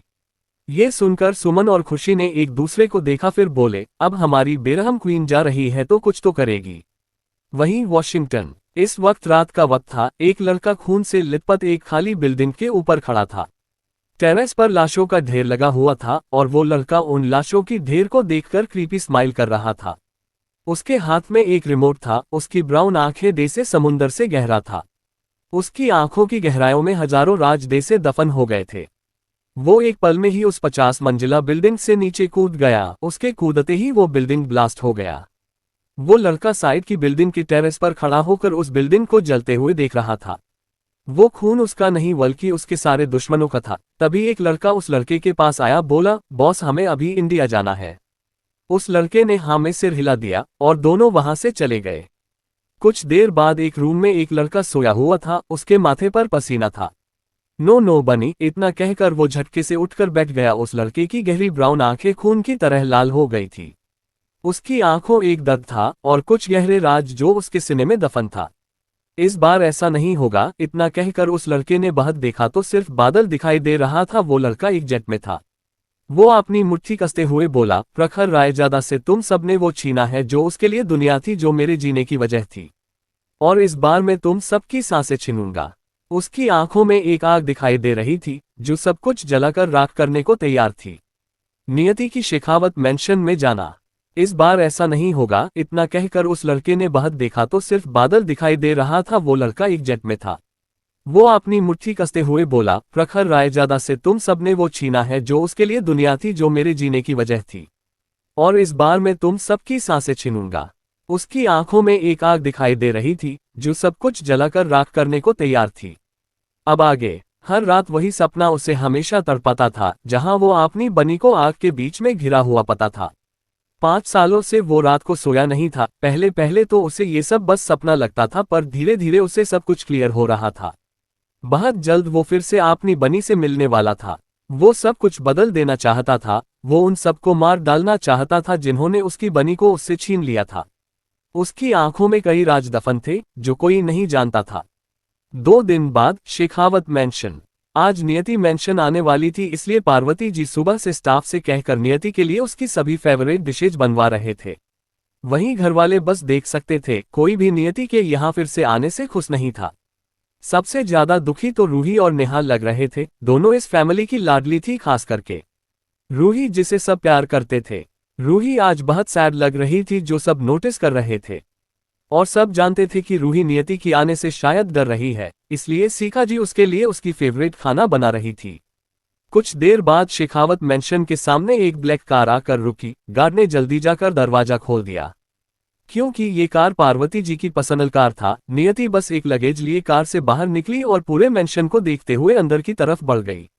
जैसे जैसे वो आगे बढ़ रही थी, नियति की यादें उसकी दिमाग में घूम रही थी। वो अंदर चली गई, तभी दादी माँ उसके सामने आकर खड़ी हो गई और बोली, मेरी बच्ची वहीं रुको। फिर उन्होंने जल्दी से नियति की आरती उतारी, फिर नजर उतार कर अंदर आने के लिए बोला। नियति मान ही मन बोली, क्या मेरी दादी माँ इस घर की तबाही को आरती करके बुला रही है? सबकी कदम शुभ नहीं होते हैं दादी माँ, खास करके मेरी तो बिल्कुल भी नहीं। मेरी कदम जहां पड़ती मैं सिर्फ तबाही लाती हूँ, जो अब इस पूरे घर में आने वाली है। ये सोचकर उसने आई रोल करके गेट के पास से ही पूरे घर को स्कैन किया। तभी एक लड़का आगे आया और बोला, वेलकम होम लिटिल सिस्टर। ये लड़का कोई और नहीं जय था, जो स्माइल लिए नियति को देख रहा था। कुछ देर सोचने के बाद नियति को याद आ गया कि ये लड़का जय शेखावत है, फैमिली का सबसे छोटा बेटा पर समझदार। इसने ही पिछली जिंदगी में नियति से अच्छा बिहेव किया था, पर अफसोस वो मस्तमौला टाइप का था। उसे बिजनेस में कोई इंटरेस्ट था, उसे सिर्फ पेंटर बनने में इंटरेस्ट था। पर एक क्लाइंट से मीटिंग के लिए घरवालों ने उसे जबरदस्ती बंगलौर भेज दिया ताकि वो प्रोजेक्ट से कुछ सीख सके। पर शायद ये उनकी जिंदगी का सबसे वर्स्ट डिसीजन था, क्योंकि वो प्लेन क्रैश हो गया था। इतने भी लोग उस प्लेन में थे, सबकी मौत हो गई थी। उसके बाद तो नीरज जी पागल की तरह हो गए थे। फिर 1 साल बाद वो थोड़ा नॉर्मल हुए और अर्जित को अपने बेटे की तरह मानकर जय की नाम की प्रॉपर्टी उसके नाम कर दिया। नियति ने बस सिर हिला दिया। उसकी ब्लैक ओवरकोट हल्की हवा से थोड़ा लहरा रहे थे। उसकी प्रेजेंस और ऑरा सब कुछ एक खतरनाक वाइब दे रहा था। जय नियति को देखते हुए बोला, ये तो बहुत कूल लग रही है, बहुत ज्यादा ही खूबसूरत भी है। फिर घर वाले बेवकूफ है क्या जो इतनी अच्छी लड़की के बारे बेकार बातें कर रहे थे। कोई भी उसे वेलकम नहीं करने आया था उन दोनों के सिवा। नियति ने पहला कदम घर के अंदर रखा और मन ही मन डेविल स्माइल करके बोली, अब सबकी उल्टी गिनती शुरू। जैसे ही तीनों अंदर आए, हॉल में बैठे सबकी नजर ना चाहते हुए भी उस तरफ घूम गई। नियति को देखते ही सबको एक अजीब सा एहसास हुआ, जैसे कोई उनके अंदर झांक रहा हो। समाया की खूबसूरती से सब और भी हैरान थे। नियति बचपन में भी बहुत खूबसूरत थी, पर वो बहुत कमजोर थी। दादी माँ के सिवा कोई उसका ख्याल नहीं रखता था, इसलिए वो कुपोषित का शिकार लगती थी। फिर भी इसकी मासूम ब्लू आंखें सबकी मन में छाप छोड़ देती थी। नियति की हाइट लगभग 5 फीट 6 इंच थी। उसकी बेदाग गोरा चेहरा, ब्लू आंखें, होंठों के नीचे काला तिल, लंबे काले सुनहरे बाल, वो पूरे दुनिया की खूबसूरत लड़कियों को मात दे सकती थी। कुछ पल के लिए सबकी आंखें उस ठहर गई। नियति ने बस एक नज़र सबको देखा, पर उसकी आंखें बहुत खाली और बहुत ठंडी थी, जैसे बर्फ की पहाड़ हो। ये देखकर सब चौंक गए। क्या ये वही नियति है जो बचपन में थी? वहीं रूही और नेहा गुस्से से मुठ्ठियां कस रही थी। उन्हें नियति की खूबसूरती से थोड़ी जलन हो रही थी। दादी माँ नियति की सिर पर प्यार से हाथ फेर कर बोली, प्रिंसेस जाओ, तुम्हारी रूम रेडी है, जाकर फ्रेश होकर नीचे ब्रेकफास्ट के लिए आ जाओ। ओके। इतना कहकर नियति लिफ्ट की तरफ बढ़ गई तो जय उसके पीछे चलते हुए बोला, मैं तुम्हें तुम्हारा रूम दिखा दूंगा। इतना कहकर उसने नियति की हाथ से लगेज ले लिया। नियति ने कुछ नहीं कहा तो दोनों लिफ्ट के अंदर चले गए। तुम कौन सी स्कूल में हो लिटिल सिस्टर? जय ने नियति को देखते हुए पूछा। जेवियर, नियति ने एक ही बार बोला, फिर चुप हो गई। तुम कुछ ज्यादा ही शांत रहती हो लिटिल सिस्टर, इतना शांत रहना भी अच्छा नहीं है, जय ने फिर से बोला। नियति ने बस उसे देखा, फिर आंखें छोटी करके बोली, तो क्या आप चाहते हो कि मैं दिन भर बात करती रहूं?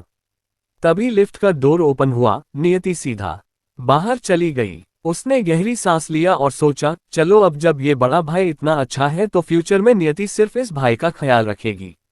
जय नियति से 5 साल बड़ा था, पर जय को ऐसा लग रहा था जैसे वो नियति से छोटा है।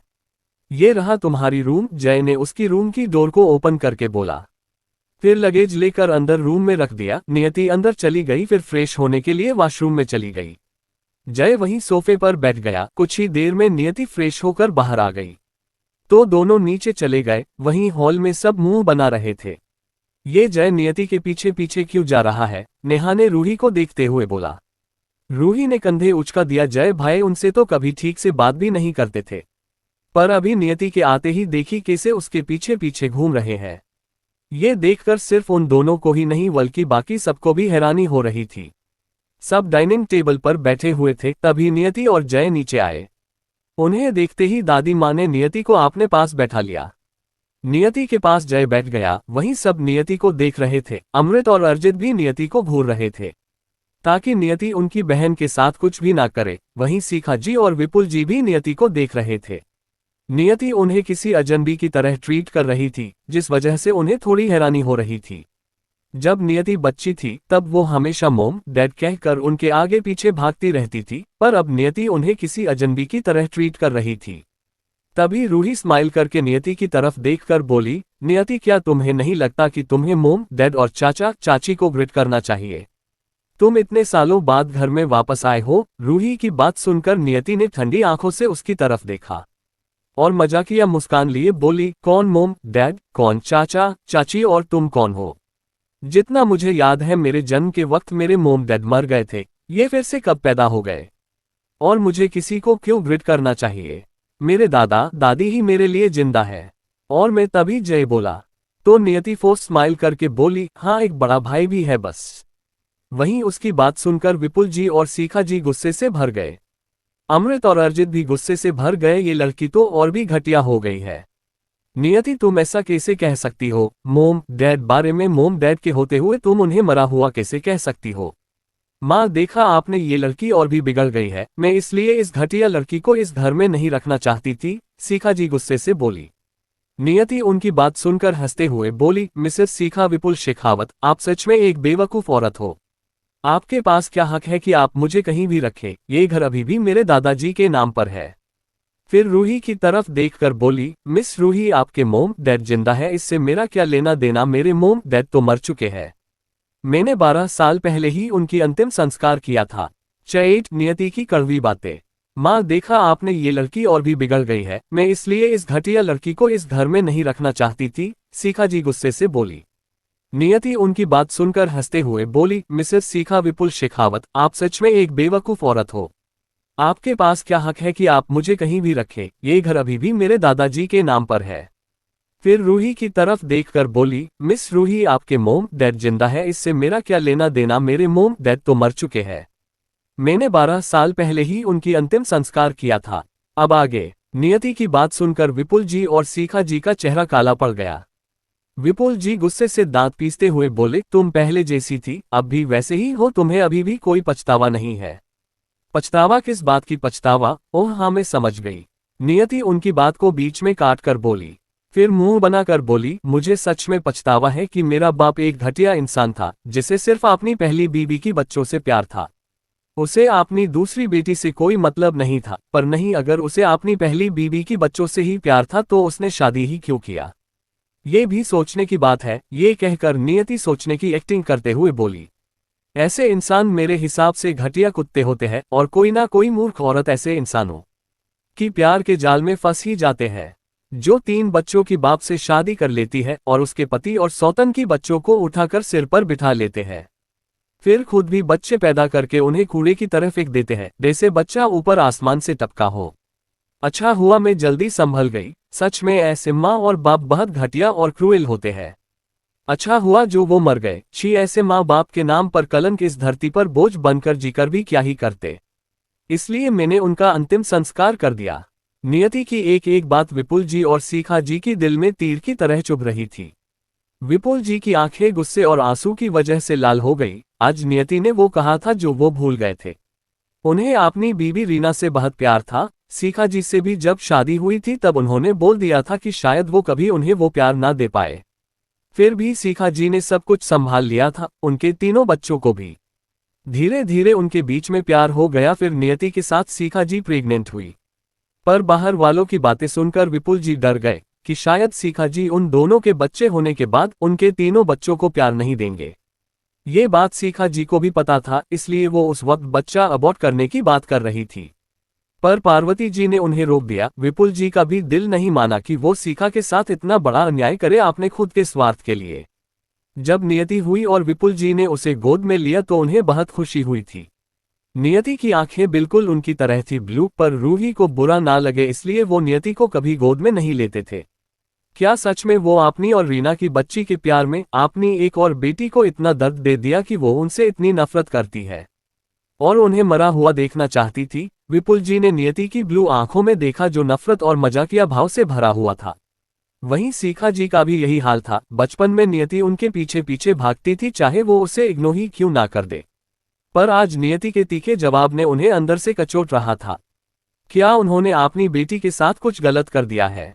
बस बहुत हुआ, तुम खुद को समझती क्या हो? हाँ, तुम जैसी लड़की मैंने आज तक नहीं देखा जो इतनी जहरीली हो, जो अपने मोम डैड से ही ऐसी बात करती हो। तुम्हें थोड़ा भी शर्म नहीं आती है ना?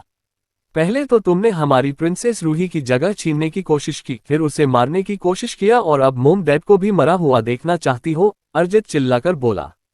सच में तो इसमें गलत क्या है मिस्टर अरजित शेखावत? ये तो मेरे हिसाब से काफी बढ़िया बात है। वैसे भी मेरे मोम डैड कोई नहीं है, वो पहले ही मेरे लिए मर चुके हैं। मैंने उनके लिए कब्र भी बनाया है, वो भी सबसे अच्छी जगह पर, जहां से नर्क में जाने का रास्ता खुलता है। वैसे आज नहीं तो कल तो वो नर्क में ही जाएंगे अपने घटिया कर्म की वजह से।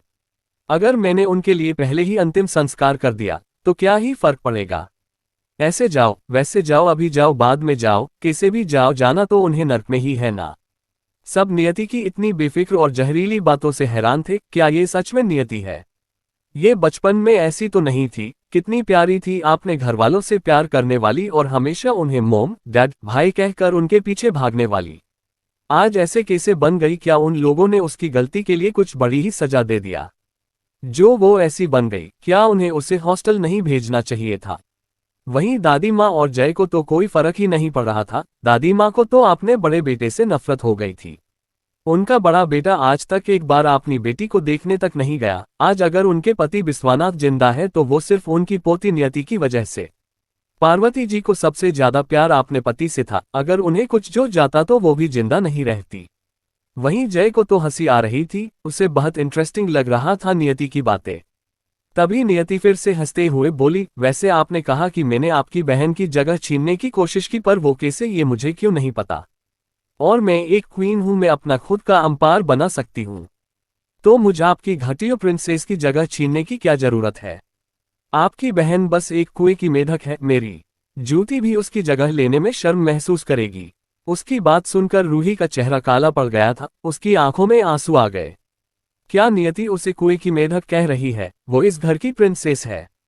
रूही को रोते हुए देख सबके दिल में दर्द उठा। विपुल जी और सीखा जी को भी रूही की आंसू बर्दाश्त नहीं हो रहा था। अमृत और अर्जित गुस्से में लग रहे थे। अमृत गुस्से में बोला, बस बहुत हुआ, तुम ऐसे हमारी प्रिंसेस की इंसल्ट नहीं कर सकती। अच्छा मिस्टर अमृत, आपको ऐसा क्यों लगता है कि मैं नहीं कर सकती? हाँ। नियति आईब्रो उचकाते हुए आपने मुंह में खाना रखते हुए बोली, वैसे लोग सच कहते हैं सौतेले सौतेले ही होते हैं, वो कभी अपना नहीं बन सकते। पहले मुझे इस बात पर भरोसा नहीं होता था, पर जब से मैंने आप सबको देखा है, मुझे तो लोगों की बातें बिल्कुल ही सच लगता है। उदाहरण सामने ही तो है, खुद की बहन प्रिंसेस और सौतेली बहन घटिया। भला ये क्या बात हुई? अब जब घटिया है तो घटिया भी तो अच्छे से बनना चाहिए ना, ताकि लोगों को पता चले कि घटिया किसे कहते हैं। ये बातें सीधा जाकर अमृत और अर्जित के दिल में लगी। जब नियति बच्ची थी तब भाई भाई कहकर उनके पीछे भागती थी, वो भी तब नियति को प्यार करते थे। कभी कभी नियति के साथ खेलते थे ताकि उसे बुरा ना लगे, क्योंकि ज्यादातर वो रूही के साथ ही रहते थे, क्योंकि रूही को उस वक्त उनकी जरूरत थी। धीरे धीरे वो नियति से दूर हो गए और आज नियति के मन में इतनी जहर है कि वो सबके सामने उन्हें सौतेला कह रही है। नेहा भी गुस्से में लग रही थी। वो गुस्से में बोली, नियति तुम्हें नहीं लगता तुम बहुत आगे जा रही थी? रूही तो तुम्हारे साथ कितनी पोलाइट है।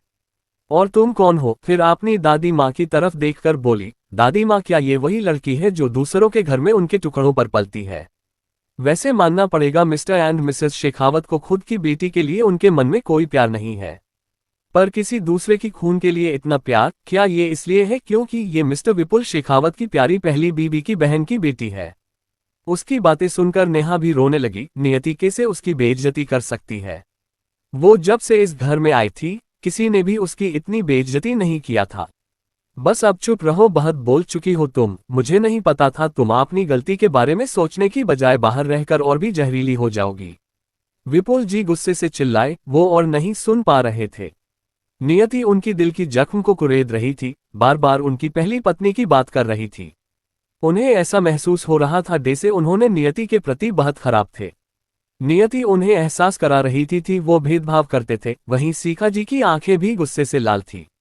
नियति बार बार रीना की बात क्यों उठा रही है? क्या वो उन्हें ये बताने की कोशिश कर रही है कि उन्होंने अपनी बच्ची को छोड़कर अपनी सौतन की बच्ची को प्यार दिया? ये तो आपकी प्यारी इकलौती बेटी है मिस्टर विपुल शेखावत, जो चाहती थी कि मैं आप जैसे घटिया आदमी और इस घटिया औरत को ग्रिट करूं।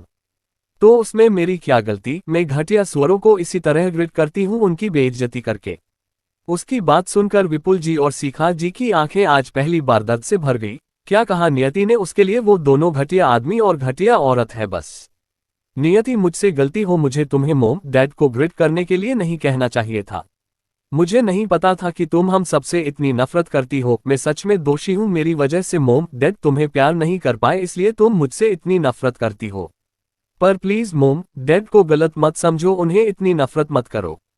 तुमने मुझे मारने की कोशिश किया, इसलिए मॉम डैड नर तुम्हें हॉस्टल भेज दिया, उनकी इसने कोई गलती नहीं थी।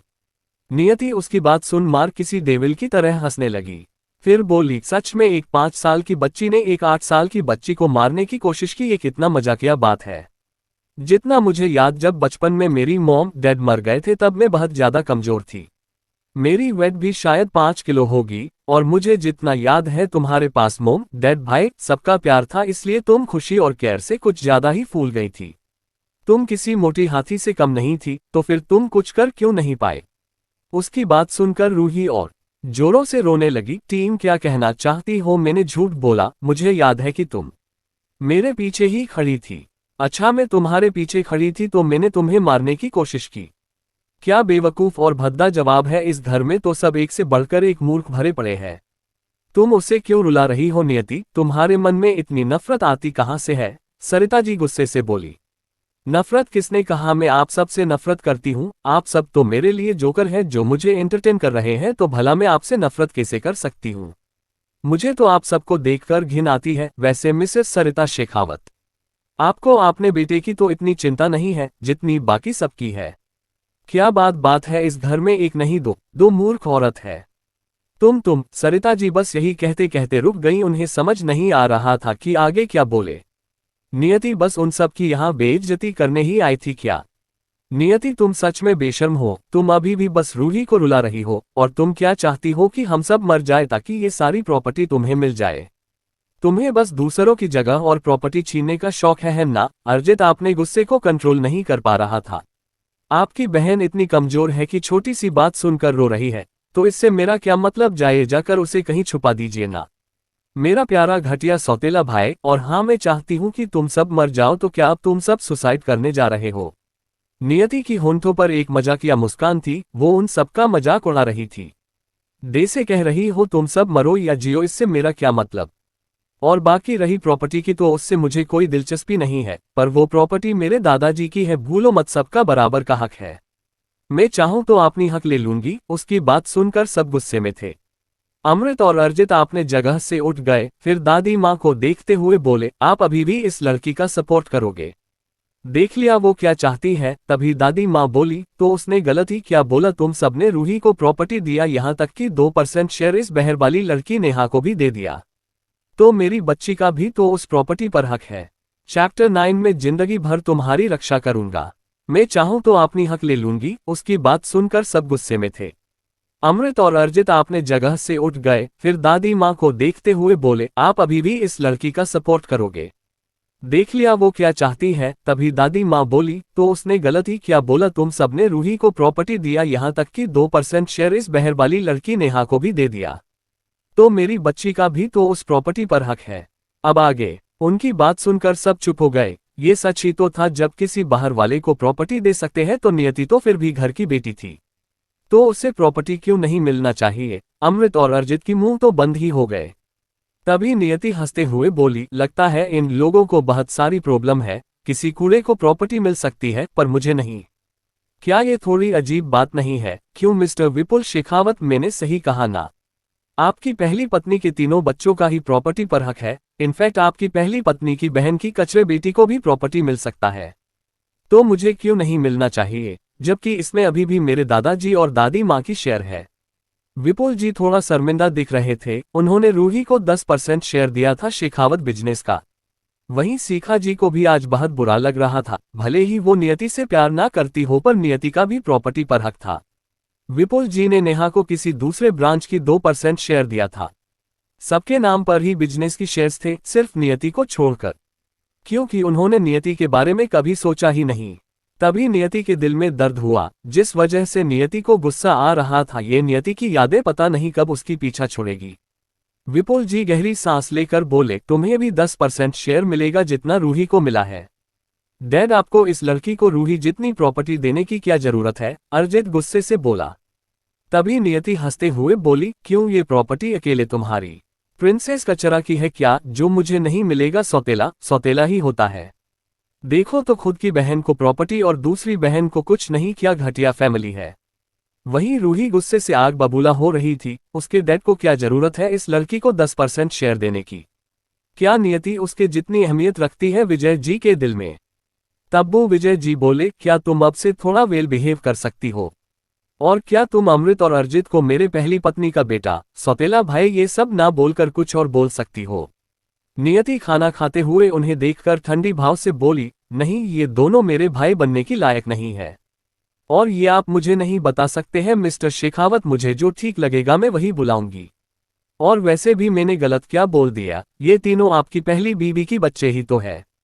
सौतेले को सौतेले नहीं कहूंगी तो क्या कहूंगी?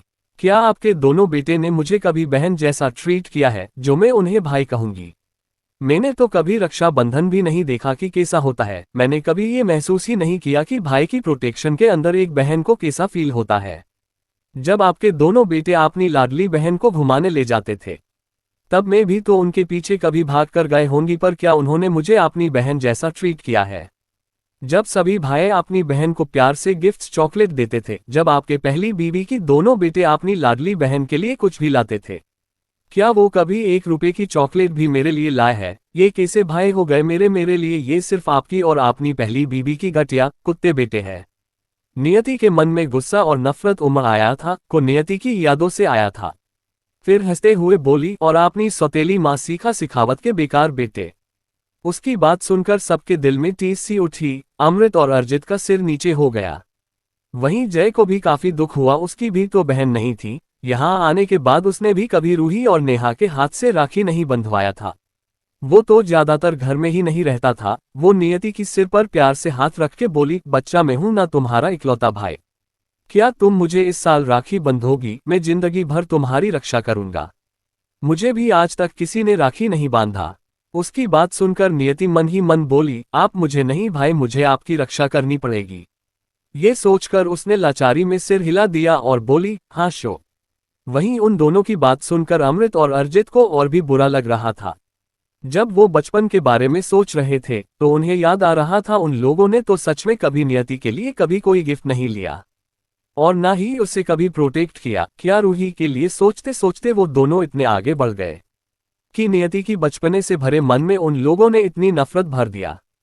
क्या वो उसके सामने हमेशा रूही को पैम्पर करते थे और उसे गिफ्ट देते थे? नियति को नहीं, इसलिए नियति गलत रास्ते पे चली गई और रूही को होम करना चाहती थी। क्या इसमें उनकी गलती नहीं है? क्या अगर वो नियति से भी थोड़ा प्यार करते भी ही रूही जितना नहीं, तो क्या आज नियति इतनी बुरी बनती? विपुल जी की आंखों में आंसू आ गए थे। फिर से उन्होंने उसे रोक लिया। उन्होंने तो कभी नियति पर ध्यान ही नहीं दिया। वो भी तो रूही के लिए गिफ्ट लाते थे और नियति के लिए भी बचपन में लाते थे। पर रूही को नियति की गिफ्ट पसंद आ जाती थी तो सीखा जी नियति को डांटकर उसकी गिफ्ट को भी रूही को दे देते थे और विपुल जी भी कुछ नहीं कहते थे, ये सोचकर कि ये दोनों तो बहनें हैं, मिलकर खेलते होंगे। क्या उस वक्त उन्हें नियति पर ज्यादा ध्यान देने की जरूरत थी? उस वक्त रूही को सब बहुत प्यार करते थे क्योंकि वो थोड़ी सेंसिटिव थी। तो क्या नियति की नफरत धीरे धीरे उस बात से ही बढ़ती चली गई और रूही से वो नफरत करने लगी? ऑफकोर्स नियति बच्ची थी, अगर उसे भी रूही की तरह ट्रीट नहीं किया गया तो उसके मन में तो नफरत बढ़ेगी ही। ये बात उन्होंने तब क्यों नहीं सोचा? नियति को समझाने की, प्यार देने की जगह वो उससे और भी दूर होते गए, जिसकी परिणाम इस वक्त उनके सामने था। सीखा जी अपनी आंखों में आंसू लिए बोली, क्या तुम्हारे मन में इतनी नफरत भरी हुई है अपनी भाई बहन के लिए? इस बात से नियति का गुस्सा और भड़क गया। वैसे भी उसका गुस्सा कभी अच्छा नहीं रहा था। उसे ऐसे लोगों को जान से मारने का मन था, फिर भी वो शांत थी। तो ये लोग उसे और भी भड़का रहे थे। नफरत, ये भी कोई सवाल है? ऑफकोर्स वो उन सबको नफरत करती थी। वो गुस्से से बोली, हाँ मैं नफरत करती हूँ। और कौन सा भाई बहन?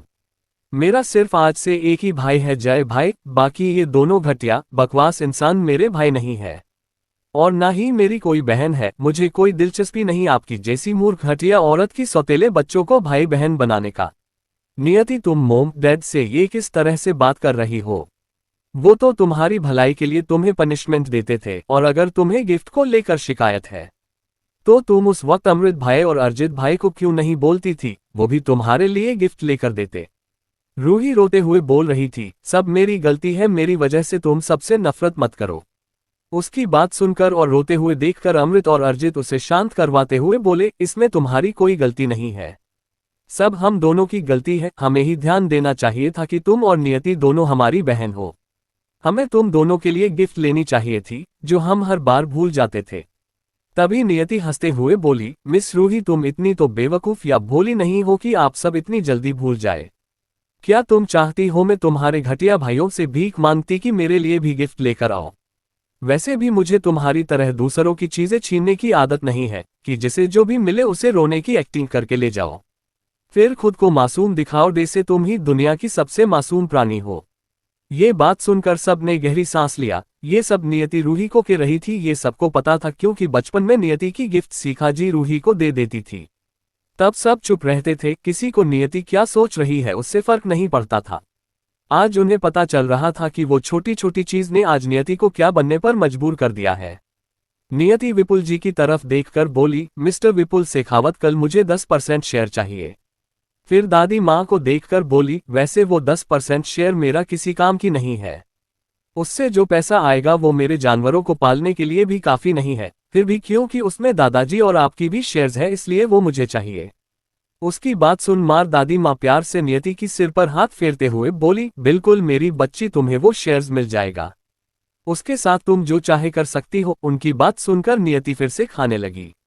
वहीं टेबल पर सब हैरान थे। 10% शेयर को करोड़ों की था। नियति के लिए वो उसके जानवरों को भी पालने के लिए काफी नहीं है।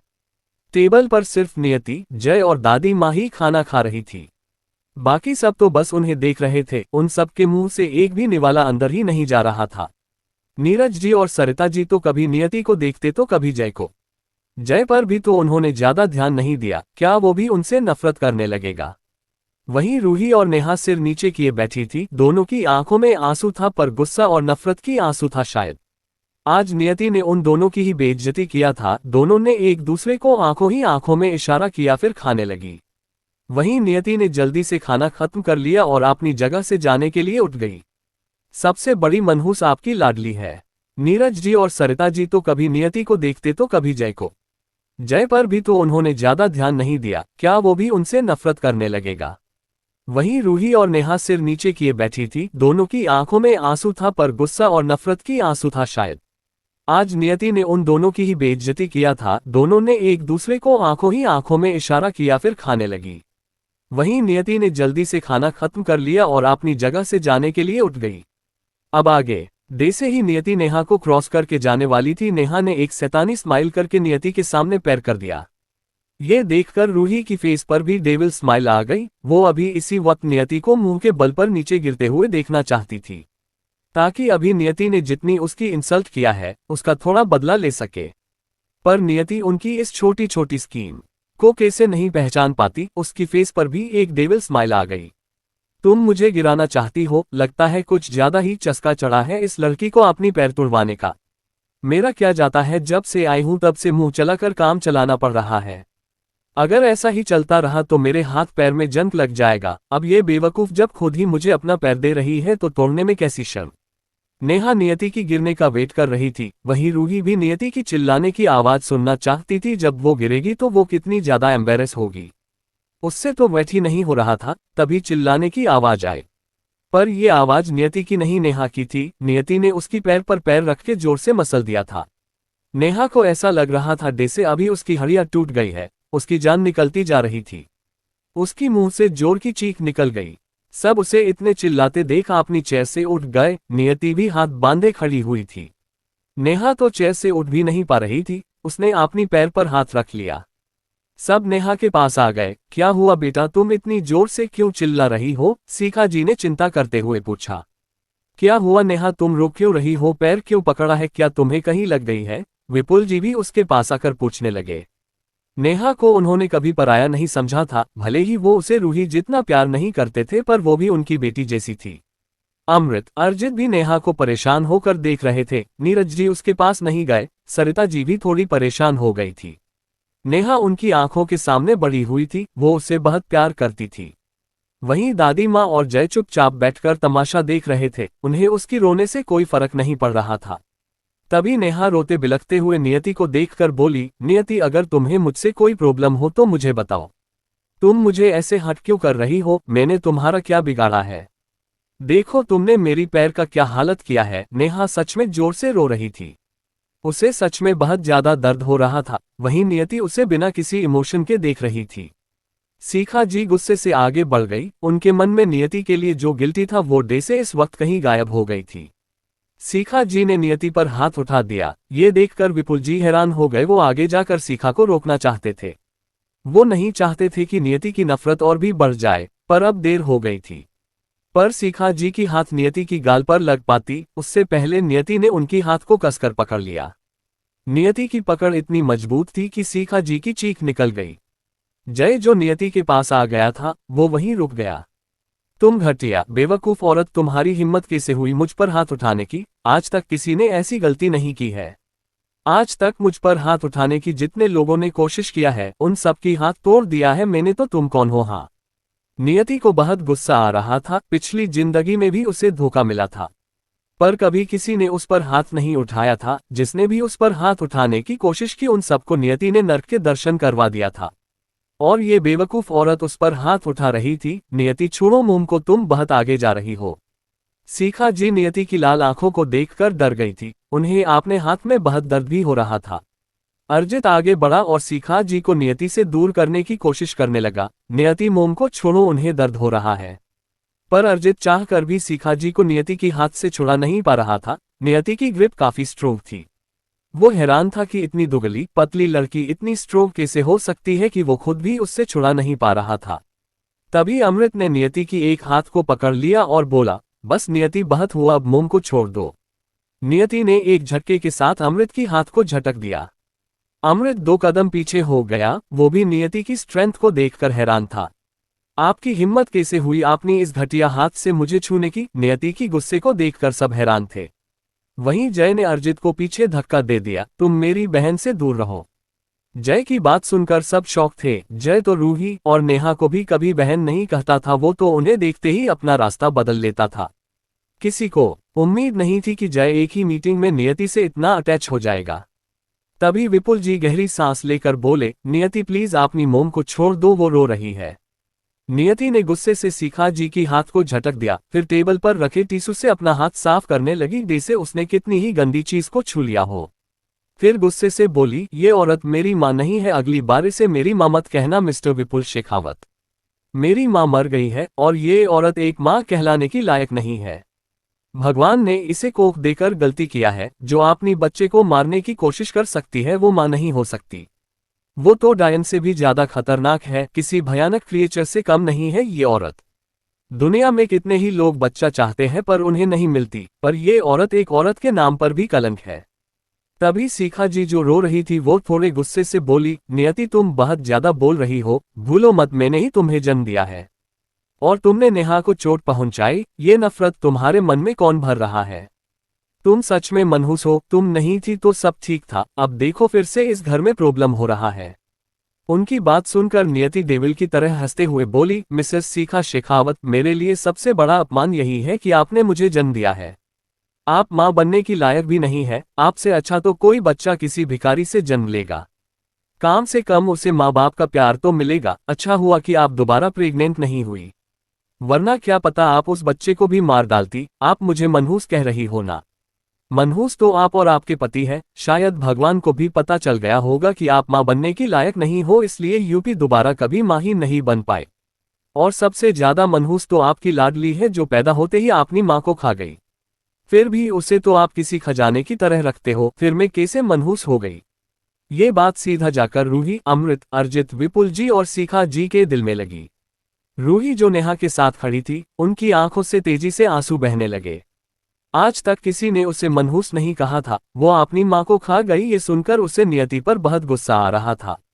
नियति हंसते हुए बोली, मिसेस सीखा शेखावत, जब बात आपके पति की पहली बीवी की बच्चों की आती है या आपकी सौतन की बहन की बच्चे की आती है तो आप इतने गुस्से में आ जाती हो। आप तो मुझ पर हाथ उठाने भी चली आए, ये जाने बिना कि गलती किसकी है वह क्या भरोसा है। पर जब आप 4 साल की बच्ची को अंधेरे कमरे में बंद कर देती थी, जब तुम्हारी मनहूस घटिया लड़की ने मुझे धक्का दे दिया था, तब मुझे याद है मैं 15 दिनों तक हॉस्पिटल में थी। मेरे हाथ की हड्डियां टूट गई थी। तब तो आपने आसानी से कह दिया कि आपकी बेटी नादान है, उसने ये सब अनजाने में किया होगा। और आप अपनी सौतन की बहन की बेटी को जरा सी चोट लगने पर आप मुझे मारने के लिए दौड़े। इस बार तो इतने में छोड़ दिया, पर अगली बार आपकी हाथ को तोड़कर दूसरे हाथ में दे दूंगी। सीखा जी की हाथ बुरी तरह से दर्द कर रहा था। सब नियति की बात सुनकर हैरान थे। ये सब बचपन की बातें नियति को अभी तक याद है। ये नफरत अब इतनी बढ़ गई है। तभी रूही रोते हुए बोली, प्लीज नियति, मोम को ब्लेम मत करो। मैंने जो भी बचपन गलती किया है उसके लिए मैं माफी मांगती हूँ।